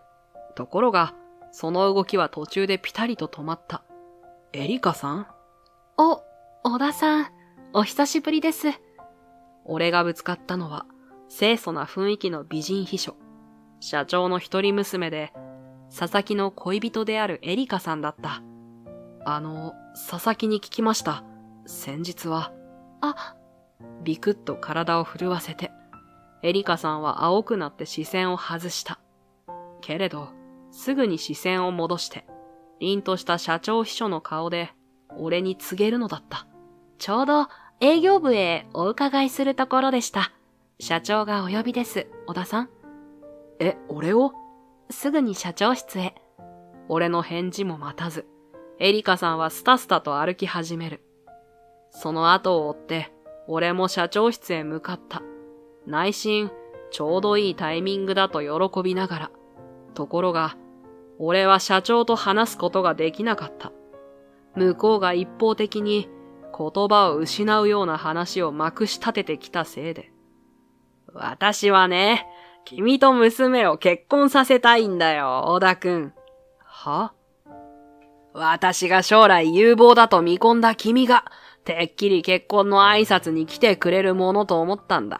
それなのに、あの日が初めてだよ、客人を途中で追い出したのは。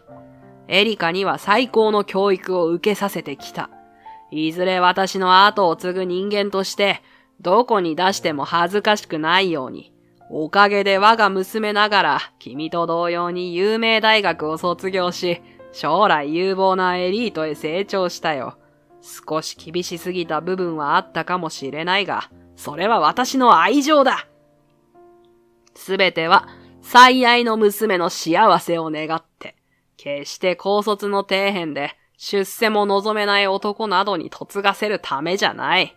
一体何のためにたびたび君を食事に誘っていたのか。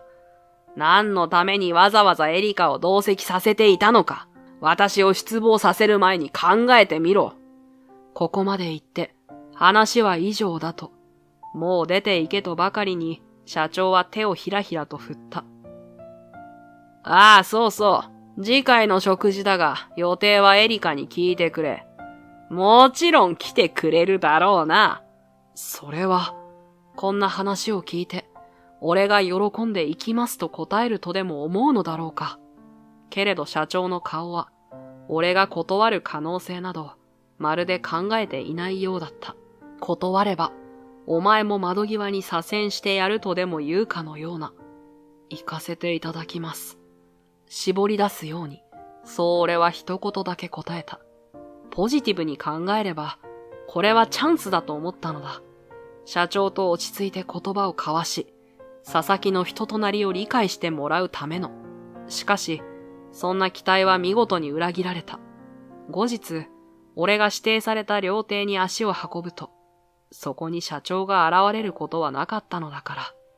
どうぞ、小田さん。いえ、とても飲める気分では。お願いします。私が父に叱られてしまいますから。しぶしぶエリカさんにお酌を受けながら、俺はやられたと思った。料亭では、彼女が一人で俺を待っていた。社長が、俺たちを二人きりにするために。すみません。こんなことになって。うつむきながら、エリカさんがぽつりと謝罪の言葉を漏らす。けれど、俺は謝ってほしくなんてなかった。俺が聞きたいのは、彼女の本心だけだ。いいんですか？このままで。え？こんな形で無理やり距離を縮めさせられて、本当に俺と結婚することになったら、絶対に嫌です。かつて聞いたことのない大声で、エリカさんは叫んだ。私は、ユウさんが好きです。他には、どなたとも結婚するつもりはありません。それを聞いて安心しました。絶対に嫌とまで拒絶されるとは思いませんでしたが。あ、すみません。決して、小田さんを嫌いというわけでは、とても素敵な方だとは思います。顔を真っ赤にして、今度は声がどんどん小さくなるエリカさん。とっさにフォローを入れてくれるあたりも、やはり彼女こそ素敵な女性だと思う。だからこそ、大事な親友とは幸せになってほしい。でも、ません。え？私、今まで父に逆らったことがないんです。家でも会社でも、父は絶対の存在で、それに別れないと、今度はユウさんをクビにしてやるって、再就職もできないようにしてやるって。ユウさんのことが大好きなのに、父には逆らえなくて、彼を助けることができない。彼の事情を知っているから、すべてを捨てて自分を選んでほしいとも言えない。涙を溢れさせながら、エリカさんは思いの丈を俺にぶつけた。そして突然、目の前にあったビール瓶をガッと掴んだ。やけ酒です。エリカさん？どうにもならなくて苦しいとき、皆さんお酒を飲んで気持ちを紛らわせるんでしょ？私、お酒なんてほとんど飲んだことはありませんが、やってみます。ストップ！それはまずいですよ！落ち着いて！俺が止めるのも聞かず、彼女はグラスになみなみいっぱいのビールを注ぐ。そして、一気に喉へ流し込んだ。大丈夫ですか？絶対ダメです、一気飲みなんて。わあ！エリカさんは子供のように声を上げて泣き始めた。そして泣き疲れると、アルコールが回ったのもあって、なんとその場で眠り始めてしまうのだった。エリカさん、大丈夫ですか？はい。あまり飲まない方が良さそうですよ。特に男性の前では危ないので。はい。タクシー乗り場は目の前なのに、なぜか妙に遠く感じる。理由の一つは、泥酔したエリカさんを支えながら歩いているせいだ。こんな場面を誰かに見られれば、親密な仲だと勘違いされてしまいそうだ。会社の人間は、幸い、タクシー乗り場にも見当たらない。ひとまず安心だと、ほっとため息をついた時だった。小田？振り返ると、そこには、呆然とした顔の佐々木が立っていた。佐々木お前、どうしてここに？社長が、残業中、いきなり呼び出されて、そこの料亭にエリカさんがいるから迎えに行くようにって。でもどうして小田と、それに。佐々木の視線は、俺と密着するエリカさんに注がれていた。それに気づいて、俺は慌てて彼女と距離を取った。まるで浮気現場を目撃されたかのように。違うんだ！俺もお前と一緒で社長に。そうか、俺の言い訳をよそに。佐々木はどこか納得したようにつぶやいて、結婚を反対されたと打ち明けてきた時と同じ、かすかな笑みを浮かべた。社長にも目の前で言われたよ。娘の恋人は僕みたいな男じゃなくて、小田のようなエリートが良かったって。え？その通りだった。お似合いだよ、二人は。待てよ、そうじゃない、俺は。エリカさんのこと、ちゃんと家まで送り届けてくれよ。それからチカのことも、はっきり振ってやってくれ。頼むよ。それじゃあまた明日と、佐々木は俺たちに背を向け、そのまま歩き出した。佐々木！エリカさん、すみません、ちょっと。嘘だろ？寝てる。追いかけようにも、こんな状態のエリカさんを放置することはできない。その場から動けず、俺は途方に暮れながら、去っていく親友の背中を見送った。いや、佐々木、おはよう。ああ、おはよう、小田。翌日から、俺と佐々木の関係は非常に気まずいものになった。一つは、例の一件があったから。そして、もう一つの理由が、小田がエリカさんと結婚するらしい。社長が大喜びで、直々に小田の両親へ挨拶したらしい。もう結納の日取りも決まっているらしい。俺にチラチラと視線を送りながら、同僚たちが囁き合っている。一体誰の仕業なのか。社内には俺とエリカさんに関する、もちろん事実無根の噂が流れ始めたのだ。当然それは、佐々木の耳にも入ってくるわけで。一応言っておくが、俺とエリカさんは何もないからな。わかってるよ。佐々木が笑顔を見せる。とても寂しそうで、痛々しくて見ていられないような笑顔だった。俺が佐々木の顔をまっすぐに見たのは、それが最後だった。その一方で、俺はますます社長から食事に誘われるようになった。けれど会場に到着してみれば、いつも決まって社長はいない。代わりに、申し訳なさそうな顔のエリカさんが待っているのだった。本当に、父がすみません。もう来てくださらなくて結構です。小田さんは来てくださったと私から言っておきますので。いえ、お店の方まではごまかせませんから、証言されれば一発でバレます。そうですよね。俺とエリカさんは、佐々木を人質に取られているようなものだった。社長に逆らえば、佐々木が次はどんな目に遭うかわからない。だから何度も気まずい思いをしながら、彼女と二人で会わざるを得ないのだった。微妙な関係のまま、親友は窓際部署へ追いやられ、その恋人とは、お互いが望まないまま縁談を進められ、職場には噂が流れ、どこに行っても好奇の視線を向けられて、嫉妬なのか、一部の同僚からは、以前にも増して仕事を妨害されるようになり、様々なストレスが重なった結果、俺は全く仕事に集中できなくなってしまった。そして、そんな時ほど、ミスは起きるものだ。小田、どこに行く？午後一番でコンペだろ？廊下で部長に声をかけられたのは、商談のためオフィスを出た直後。その途端、俺は一瞬でさーっと血の気が引いた。部長、コンペの予定は、あさってでは？間違いで会ってくれと、恐る恐る部長に尋ねる。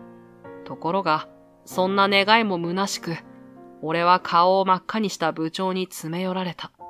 今日だよ。まさか、まだ準備できていないとでも言わないな。それが、すみません。スケジュールを勘違いしていました。なんだと？怒りのあまり、部長が背後によろける。いっそそのままお説教に突入してくれればよかったのだが、残念ながら、そんな余裕のある状況ではなかった。今どこに行こうとしていた？どことの商談だ？それが、経営者です。経営者だと？今度は顔を青くして、よりによってと頭を抱える部長。経営者とは、長年にわたって先輩たちが交渉を続けてきた会社だ。約1年前、営業部が始まって以来の売り上げを記録した俺は、Y 社との交渉役に抜擢された。そして時間をかけ、先日ようやく商談までこぎつけたのだったが、今回のコンペもどれだけ会社にとって重要なものか理解しているな。それにわざわざ重要な商談を被せるとは、一体どうしたんだ？君らしくもない。申し訳ございません。以前の俺なら予定は二重三重に確認していたはずだった。けれど、様々なストレスに注意力をそがれて、つい確認を怠った結果がこの重大なミスだ。もちろんストレスのせいなんて言い訳にもならないので、俺はひたすら部長に頭を下げるしかなかった。会場に出発するまであと1時間。それで準備ができるか？はい。こうなっては仕方がない。コンペの方は君の代役を立てるとして。誰か手が空いている者はいないか？それぞれ仕事中の同僚たちに、部長が小田の代わりに参加してくれと呼びかける。ところが、それに応える人間は誰一人としていなかった。誰もいないのか。まあこんなに急な話ではな。部長、無理です。仕方なく、一人ずつ声をかけようとした部長を俺は止めた。誰も心当たりがなかったからだ。こんな時にわざわざ自分を助けるために動いてくれる同僚なんて、失敗すれば責任を負うリスクもあるのに、小田が困っているからという理由だけで動いてくれるような信じられないほどのお人よしは、この会社の中でもたった一人しか心当たりがなかった。不意にその人物の顔が頭に浮かんだとき、突然僕が行きますという声が上がった。顔を上げると、その声がした先に立っていたのは、その日の夕方、社長室に呼び出された俺を社長は満面の笑みで迎え入れた。重要なコンペと商談を両方成功させるとは、やはり君は私が見込んだ男だった。いえ、俺は、謙遜しなくてもいい。そういえば、営業部には部長しか置いていなかったな。新しいチームを発足させて、そのリーダーになるというのはどうだね。娘婿が平社員というのは、私にとっても外分が悪いからな。他にも望みがあれば、どんなものでも叶えよう。社長は俺を褒めたたえ、痛く上機嫌で言い放った。だから俺は、その言葉に甘えることにした。それでは一つ、わがままを聞いていただいても？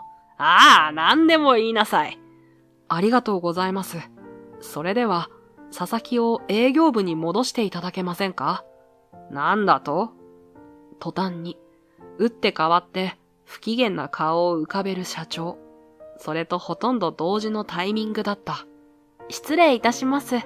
その声とともに、社長室のドアが開く。そして、声の主であるエリカさんが姿を現した。背後には佐々木を伴って、その男は呼んでいないぞエリカ。業務に戻らせなさい。いいえ、社長は私に今回の功労者を呼べとおっしゃいました。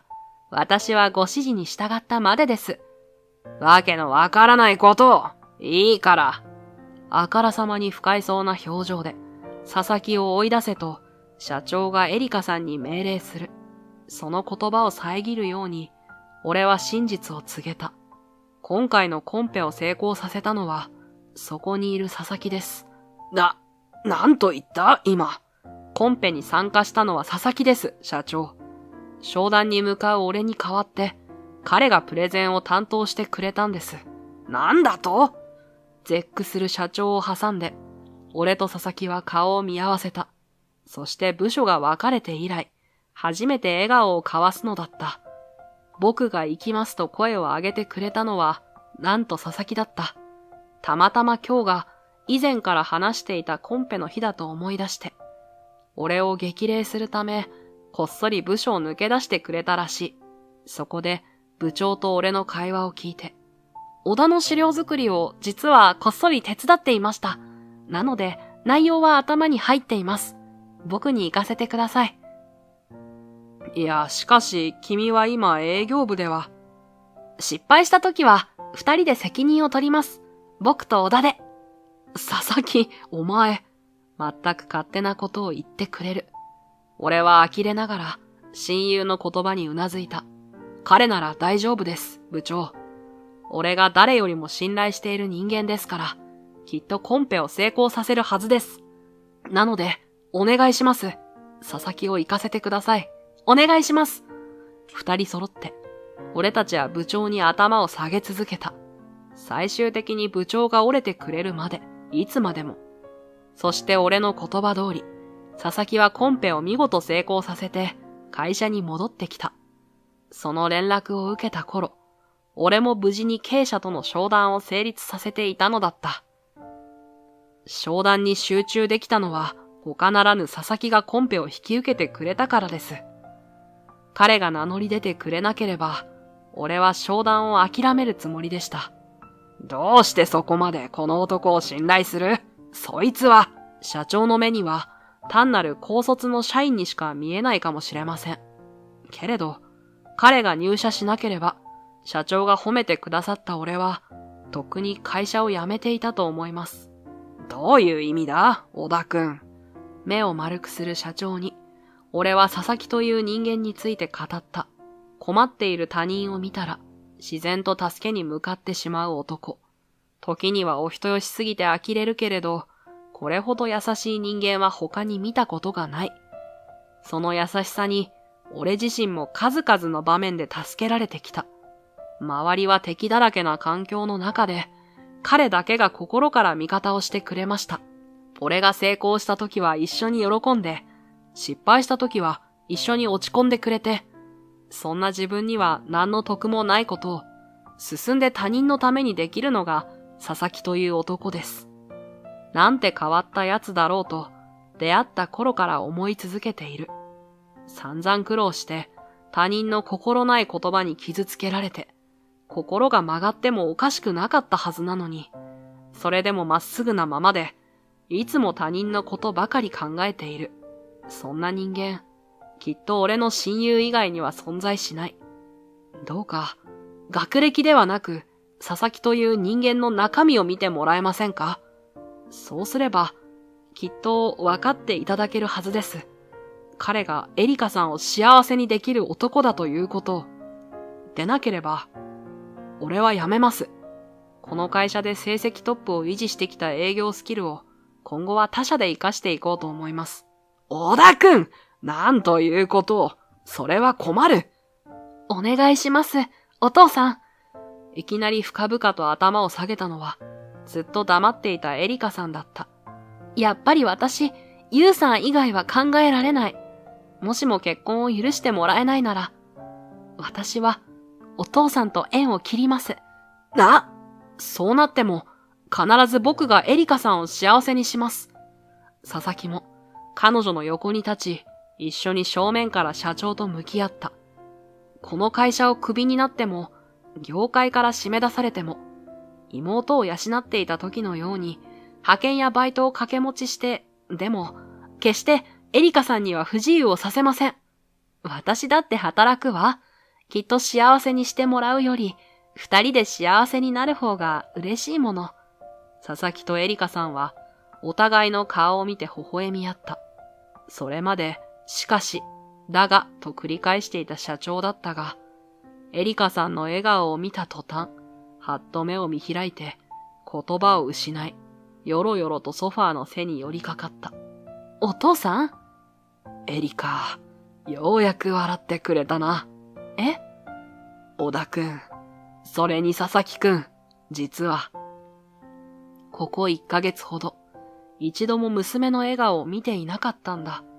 社長は懺悔するように、うなだれながら俺たちに告白した。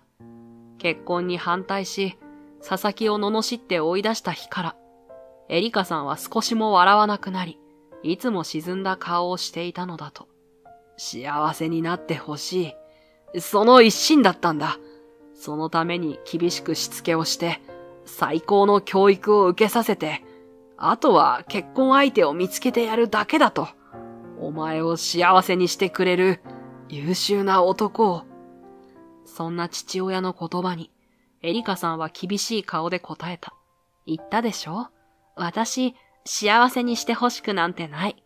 大好きな人と一緒に二人で幸せになりたいの。ああ、いつまでも子供扱いしないで。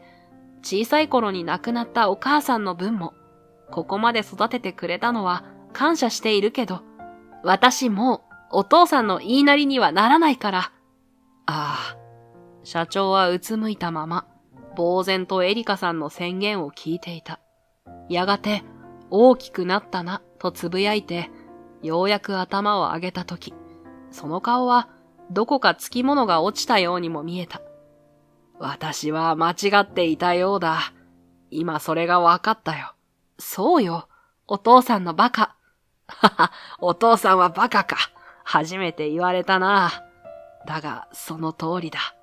社長の体を支えながら、エリカさんの目から涙がこぼれる。彼女の頭を撫でて、社長も表情を崩して苦笑いをした。俺と佐々木は無言で目配せをして、揃って静かに社長室を出ていくのだった。その後、俺の要望が聞き届けられ、佐々木は営業部に電撃復帰した。それについて、同僚たちは憶測で様々な噂を流したり、中には再び仕事を押し付けようとする者もいた。けれど佐々木には、以前と明らかに変わった部分があった。すみません。今は自分の仕事で手一杯なので、また今度お手伝いさせてください。にっこりと笑顔を浮かべて、きっぱり断れるようになったのだ。僕も言いなりになってばかりじゃいけないと思って、強くなりたいんだ。守りたい人ができたから。もともとお前は強いよ。だけど、もっと強くなったな。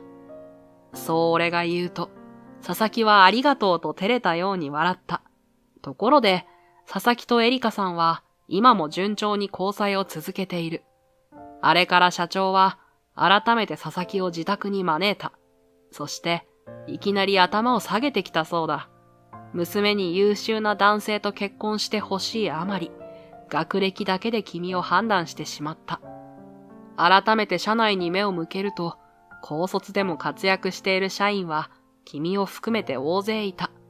高卒が底辺など、全くもって間違った認識だった。本当に申し訳なかった、と。ただし、うちの婿になるからには、まだまだ頑張ってもらわなければ、いずれエリカが会社を継いだとき、そばにいる君が侮られないように、と、葉っぱもかけられたそうだが、それも強くなると決意した理由だと、佐々木は俺に明かすのだった。健介さん、いらっしゃい。久々に訪れた佐々木のアパート。玄関のドアを開けるなり、俺は飛び出してきたチカちゃんに抱きつかれた。ふふふ、今日こそ完璧に掃除してあるんだから、夕ご飯の準備もバッチリ。本当だ。いい匂いがするね。でしょ？俺たちの様子に、一人放置されていた佐々木が目を丸くする。俺たちは佐々木にずっと黙っていたことがあった。それは、前にお兄ちゃんが健介さんを連れてきた日、お兄ちゃんがお酒を買いに行ってる間に、私とうとう健介さんに告白したの。その後なんだか、二人がギスギスしちゃったでしょ？だから、私たちだけこそこそ会えないと思って。黙っていて悪かった佐々木。だから俺には最初からエリカさんと結婚する気なんてなかったんだよ。なぜなら、チカちゃんという立派な恋人がいたから。エリカさんと距離を縮めさせられている間は、二重の意味で罪悪感がものすごかった。それを懐の深さで許してくれて、また電話やメールで励まし続けてくれたチカちゃんは、さすが佐々木の妹だ。俺は感心するとともに、だんだん彼女への気持ちが強くなるのを感じたのだった。お兄ちゃんに話を聞いて、健介さんとお兄ちゃんは似てるなって思ったの。いつも自分のことは後回しで、他の人のことばっかり考えているところが、大好きなお兄ちゃんに似ているから、きっと、小田さんもいい人なんだろうと、初めて会う前から、チカちゃんは俺に好感を持っていたらしい。そして、実際に会ってみて、それが好意に変わったのだと。ずっと会いたかったけど、二人が仲直りするまで我慢しようと思ったの。だけど、もう仲直りしたんでしょ？だったらもう、これからは遠慮しません。ニカッと笑って、チカちゃんが再び俺に抱きつく。佐々木は、せめて僕の前では遠慮してくれと、呆れたような顔をしながら、嬉しそうな妹の様子に、やがて自分も笑顔を浮かべて、ふと思いついたように、ある提案をしてきた。二人とも、これからエリカさんを呼んでもいいかな。みんなでお祝いしたいんだ。僕と小田の仲直りや、僕とエリカさんのこと、それから、小田とチカのことも。いいじゃないか、それ。賛成！私も会ってみたかったの、エリカさん。やがて連絡を受けたエリカさんは、大急ぎで駆けつけてくれた。それを出迎える、佐々木の幸せそうな顔と言ったら、いずれ結婚式のスピーチでは、この日のことも交えて、二人の馴れ初めを明かしてやろう。きっと二人は顔を真っ赤にして、会場は大盛り上がりするに違いない。その光景が目に浮かぶようで、俺は勝手に顔がにやけてしまうのだった。俺の親友は確かに学歴が低いかもしれない。それを理由に見下したり、大した人間じゃないと侮る人間はまだまだ多い。けれど、彼らは親友の価値に気づいていない。優しさや思いやり、あるいは自分の気持ちを貫く強さ。どれも多くの人が持っているものだが、難しいのは持ち続けることだ。置かれた環境や周囲の人々の影響でも簡単に手放してしまいやすいものだからこそ、これらを持ち続けている親友には学歴だけでは測りきれない価値があるはずだ。そんな彼と親友になれたことを誇りながら、俺はそう思うのだった。この盗人め、警察を呼んでやる。本屋でちょっとした騒ぎが起こっていた。店主の老人が派手な見た目の女子高生の腕を掴んで怒鳴っている。見ると、女子高生は以前、俺の財布を警察に届けてくれた子だった。俺は思わず声をかけた。どうかしましたか？こいつが万引きしたんだよ。万引きなんかしてねえっつってんだろ。こいつが盗んだに決まってる。格好を見ればわかるだろ。根っからの不良。この辺りのレディースの総長をやっているとの噂があるくらいだ。絶対こいつだ。総長だかなんだか知りませんが、証拠もなしに見た目で判断するのはどうかと思いますよ。少なくとも私にとって彼女は恩人です。はあ？そんなこと今関係ないんだよ。そこどけ。店主が無理やり女子高生の腕を引っ張ったので、俺は思わず店主の肩を掴んでしまい、それから俺の人生は変わり始めるのだった。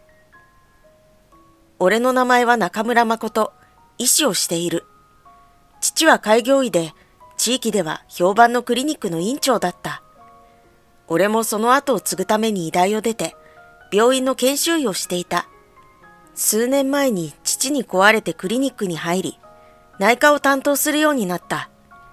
医者というのは社会ステータスが高くて高収入なのは確かだ。だからといって満たされているとか幸せとは限らない。特に内科は朝から夕方まで患者が絶えることがなくてとにかく忙しい。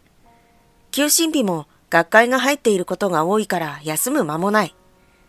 医者の不養生という言葉がある。医療行為を続けている本人が自分の不調に気づかなかったり、気づいていても後回しにしがち。その結果、倒れた時には手遅れとなっているのだ。俺の父はまさにその通りだった。数日前から看護師から様子がおかしいと指摘されても、本人は気にしなかった。ただの風邪だろうと言ってごまかすだけだった。ある日の診療を終えて自宅に戻ってそのまま倒れた。知り合いの病院に運び込まれて1週間も持たずにあの世へと旅立ってしまった。家族にしろ、クリニックにしろ、残されたものは大慌てだった。葬式の後、当然のことながら俺が院長を継ぐのは当たり前の流れとなっていた。正直言うと、やっていく自信は全くなかった。診療だけで精一杯なのに、看護師たちがくせ者揃い。特に数人いるベテラン看護師がおつぼねのような存在で、院長が相手でもズケズケと物を言う。さっきのクレーム、院長のせいよ。なんで私たちが責められなきゃいけないの？本当に使えない院長よね。前の院長と比べるとどうしてもね。院長が亡くなってしまったからしょうがないけど、この先大丈夫なのかしら。今日も看護師たちに陰口を叩かれているのが聞こえる。陰口といっても、声のボリュームを抑える気がないようで、本人の耳に入ろうがお構いなしだ。これだから女ばかりの職場は嫌なんだ。いたたまれなくなった俺は、午前の診察が終わってすぐに外に出た。口うるさい看護師たちが居座るクリニックで食事する気になれないからだ。近所だと顔見知りばかり。何かというと先代と比べられるから少し遠くまで足を伸ばした。駅前にあるファミレスで昼食を取ろうと思ったとき、財布がないことに気づいた。出るとき確かにポケットに入れたはずだ。途中で落としてしまったのか。空腹を我慢しながら来た道を戻って探し歩いた。クリニックの近くまで戻ったが見つからない。クリニックまで戻れば、金はあることはあるが、財布をなくしたと知れたら、また何を言われることか。ダメ元で近くの交番に行ってみることにした。先客というのも変だが、交番にはセーラー服の女子高生がいて、警官と話をしていた。今にもお腹の見えそうな丈の短いセーラー服、くるぶしまで隠れた長いスカート、髪の毛はブリーチで抜いたのか、不自然な長い金髪、さらに濃いメイクが目を引いた。今時のギャルとは違う。昔のドラマでしか見たことのないヤンキーとか不良といった姿だ。さては、何か悪いことをして警官に捕まったのかと思ってしまった。だが、彼女が手にしているものに気づいた。俺の財布だ。その財布。おや、早速落とし主が現れたみたいですな。じゃあこれで。もしかして彼女が拾って交番に届け出たところに出くわしたのか？お礼は言わなければ、と思ったところで警官に引き止められた。本人確認をしなきゃいけないのだという。幸いなことに警官とは顔見知りだったので、本人確認はスムーズに済んだ。拾ってくれた女子高生は何も言わずに去ってしまったが、今から探せば見つかるかもしれない。駅の方へと予測して行ってみたのは正解だったようだ。今時の高校生としては珍しいのもあるが、いかにもヤンキー風のいでたちのせいだろう。周りが避けていたのもあって目についた。君、待ってくれ！俺が声をかけると、振り返った彼女は怪訝そうな顔で見つめてきた。濃い化粧も相まって、鋭い目つきは俺を射抜くようだ。さっきは少し離れていたから気づかなかった。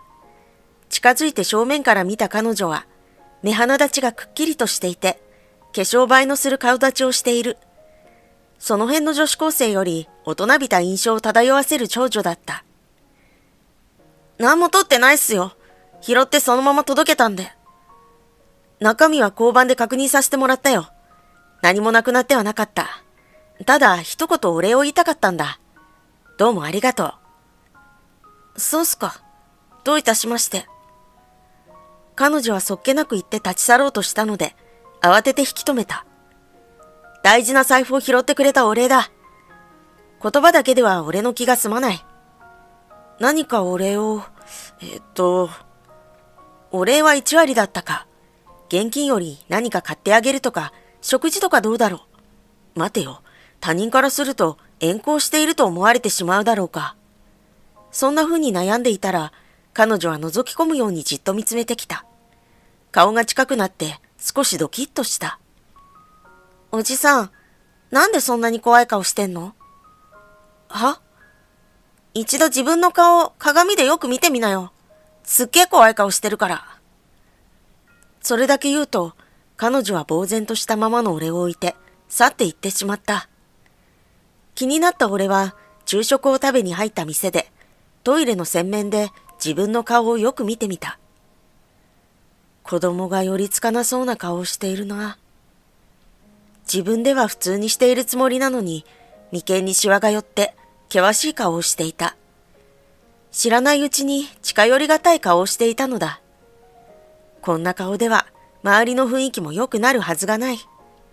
それから俺は意識して笑うよう心がけた。最初のうちは、委員長、その作り笑顔怖いですけど、などと嫌味を言われたものだが、今ではすっかり俺の笑顔も自然になってきた。最近委員長の雰囲気が変わったわね。以前より柔らかくなったというか、患者さんからも良くなったと言われたわ。最近の看護師の話では、俺の印象が少しだけ良くなったようだ。自分が怖い顔をしているという指摘にショックを受けて、努めて笑顔を見せるようにした結果だ。病は気からという言葉があるように、医者が怖い顔をしていたら、治る病気も治らなくなってしまう。お礼をするはずだった女子高生から大事なことに気づかされた。彼女に今度会ったら、改めてお礼をしなきゃなと思った。ある日のこと、俺は昼食をとった後、街をぶらぶらと歩いていた。本屋の前で足を止める。昔は小説を読んでいた俺だが、今では専門書や業界誌しか読まなくなってしまった。何か面白そうな本があったら買ってみようかと入ってみた。本屋に入るのなんて久しぶりだ。どのような配置で置かれているのか、順番に見ていかないとわからない。たまたま入ったのは受験や資格のコーナー。そこで見覚えのある子を見つけた。財布を拾って届けてくれた女子高生だ。近づいてみると、看護師など医療資格が置かれた前にいて、その中の一冊を手に取っていた。将来、看護師になりたいの？俺にとって若い女性と話す機会は看護師か患者くらい。質問するのが癖になってしまっている。だが、いきなり聞くのはまずかったのかもしれない。彼女は俺の問いに答えることなく、無言のまま本を戻して急いで立ち去ってしまった。まだ顔が怖いのか？それとも、こんなおっさんに話しかけられたのが嫌なのか？ちょっと落ち込んだ。小説を見る気が失せて店を出ようとした俺だが、何やら騒がしい。この盗人め！警察を呼んでやる！出口の方へ行くと、店主の老人がさっきの女子高生の腕を掴んで怒鳴っていた。俺は思わず声をかけた。どうかしましたか？こいつが万引きしたんだよ！万引きなんかしてねえっつってんだろ！俺が見ていた限り、彼女はきちんと本を返していた。見ていない隙に本を取ったのだろうか。取った証拠があるのですか？最近万引きが多くて困っておった。そこでわしはこの女が怪しいと睨んだのだ。うちに来ては何も買わずに帰っていくからな。格好を見ればわかるだろう。根っからの不良。この辺りのレディースの総長をやっているとの噂があるくらいだ。絶対こいつに決まっとる。レディースの総長？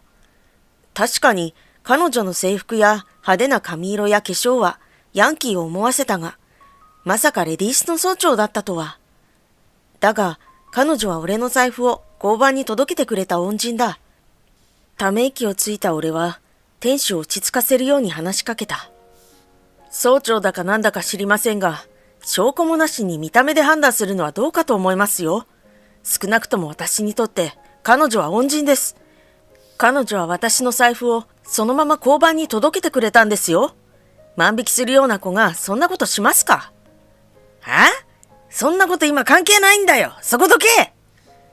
店主が無理やり女子高生の腕を引っ張ったので、俺は思わず店主の肩を掴んでしまい、証拠がないのに犯人に仕立てると犯罪になりますよと怒鳴ってしまった。俺が大声を出したことで、周りの人がこちらを見ている。店主は、とうなったが、証拠がないこと。クリニックの院長である俺が彼女をかばったことで、分が悪いと悟ったようだった。店主は早とちりしたことを認め、小さくすまなかったと謝罪した。店主曰く、最近万引きが多く、精神的に参っていたんだという。しかしだからといって、罪なき人を責めるのはお門違いというものだ。俺と女子高生はしばらく歩いた後、近くの喫茶店に入った。疑われていたのをかばったおかげか、今度は素直についてきてくれた。ありがとうございました。どういたしまして。改めて財布を拾ってくれたお礼をしたくて、何でも頼んでよ。躊躇する彼女に俺はメニューを差し出した。美味しそうな写真に目を惹かれたのか、じっくりと見始めた。5分以上迷った末に頼んだのはカフェオレとフルーツパフェだった。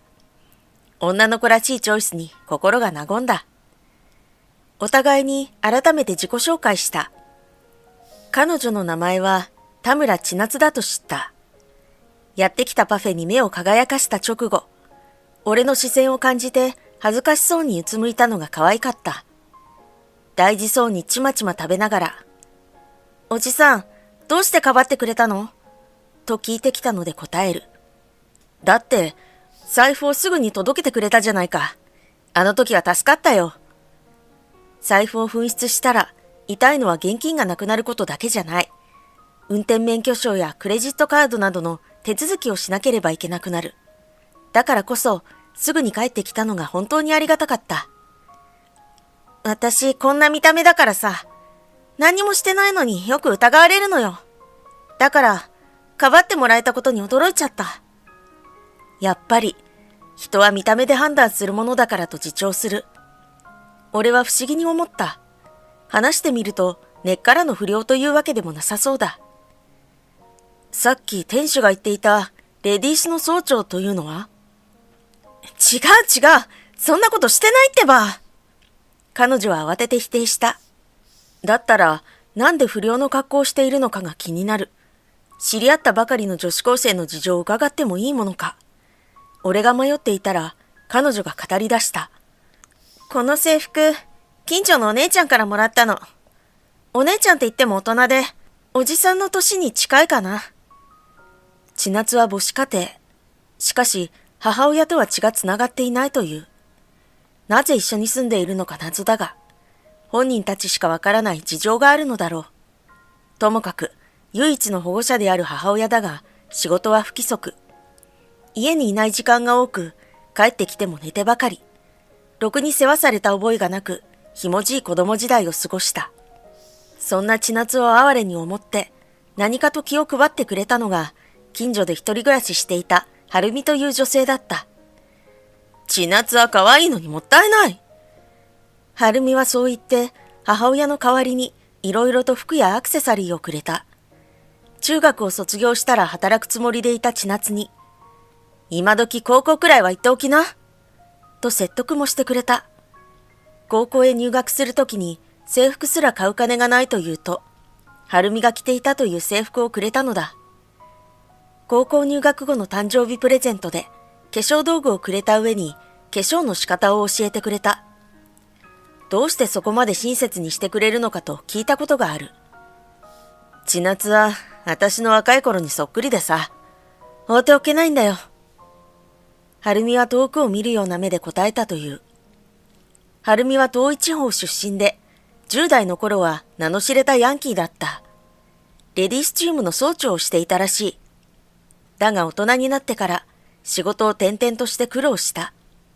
千夏には何か手に職をつけて、将来食うに困らないようにと忠告してくれた。そんないい人がいたんだ。今でも近所に？育児放棄されていた千夏がすさみ切った挙句、道を外すことがなかったのは、春美という女性のおかげだ。軽い気持ちで聞いてみたが、彼女は沈んだ表情でうつむいた。春ね、もういないの。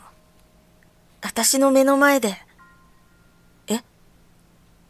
二人で出かけたときさ、信号無視のトラックが突っ込んできた。春姉はとっさに私を突き飛ばして自分がひかれて。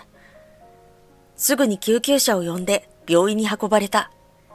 だがトラックに跳ね飛ばされた際、頭を打ったのが致命傷だった。救急車で運ばれている間は、かろうじて意識はあり、千夏は手を握って励まそうとした。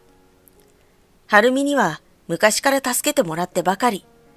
千夏にとって春美は本当の母か姉のようだった。そんな春美に自分は何もできない。ごめんねと謝るばかりの千夏に対し、春美は弱々しく微笑んだ。あんたは笑ってなさい。せっかくの美人なんだからさ。そう言って目を閉じてしまった。それが千夏と春美が言葉を交わした最後だった。病院に着いた後、救急隊員がこっそり話をしていたのを聞いてしまったのだ。救急車がもう少し早く着いていたら助かってたかもしれない。適切な応急処置が行われていたら、もしかしたら助かったかもと。大事な恩人を救いたかった。何もできない自分が悔しかった。だったら人を救える仕事に就こう。高校を卒業したら、看護学校へ進もうかと考え始めたのだった。でも私、学校の成績も良くないし、こんなだから。看護師になれないかも。何言ってるんだよ。君は看護師に向いているよ。俺はつい大声を出してしまった。驚いている千夏に率直に言った。落とした人が困っていると思い、財布をすぐに届け出たところ、周りが引くほど俺が怖い顔をしていると指摘できたところ、何より人を救いたいという真摯な理由を持っている。勉強はなんとかなる。医学書でも何でも貸してあげるよ。言い遅れたけど、俺これでも医者だから。大船に乗ったつもりで何でも俺に聞くといいよ。ふふっと千夏は笑った。おじさん、今は優しい顔してる。いつもそんな顔していれば、きっと女の子にもモテるって。おいおい、大人をからかうもんじゃないよ。そう言いながら俺は照れた。笑顔を浮かべた千夏こそ、ドキッとするほど美しかったからだ。その後、高校を卒業した千夏は看護学校に進んだ。卒業して准看護師の資格を取得した後は、病院で勤務していたが、うちのクリニックで働きたいと希望したので、俺は受け入れた。高校時代はいかにも不良だった千夏だが、今では髪を黒く染め、化粧も控えめになり、見間違えるほど清楚な雰囲気の女性になっていた。本屋店主のじいさんは、うちのクリニックに時々来るが、出迎えた看護師があの時万引きを疑ったこと同一人物だと知り、腰を抜かすほど驚いていた。まさか、あの時のレディース総長か。やだ、レディースなんてしてませんよ。あの時早とちりして警察に行かなくてよかったですね。とからかうと、じいさんは大きくうなずいた。こうして美人看護師となってくれたんじゃ。短期を起こさんでよかった。先生のおかげじゃ。とにんまり笑った。事実、優しくて気配りができる千夏は、老人を含む男性患者に人気であった。それだけではなく、千夏はベテラン看護師からも可愛がられている。千夏ちゃん、最近ますます頑張ってるじゃん。ありがとうございます。先輩たちのおかげですよ。俺はそれを微笑ましく見ている。クリニックの雰囲気が一段と良くなった気がした。院長を継いだ直後の俺は気負いすぎていたと思う。父に代わって病院を守らなければいけないと思い込み、いっぱいいっぱいになっていた。自分一人で躍起になった挙句、周りが見えていなかった。だが、千夏との出会いがきっかけとなって変わることができた。人は出会いによって変わることができる。だがそれだけじゃない。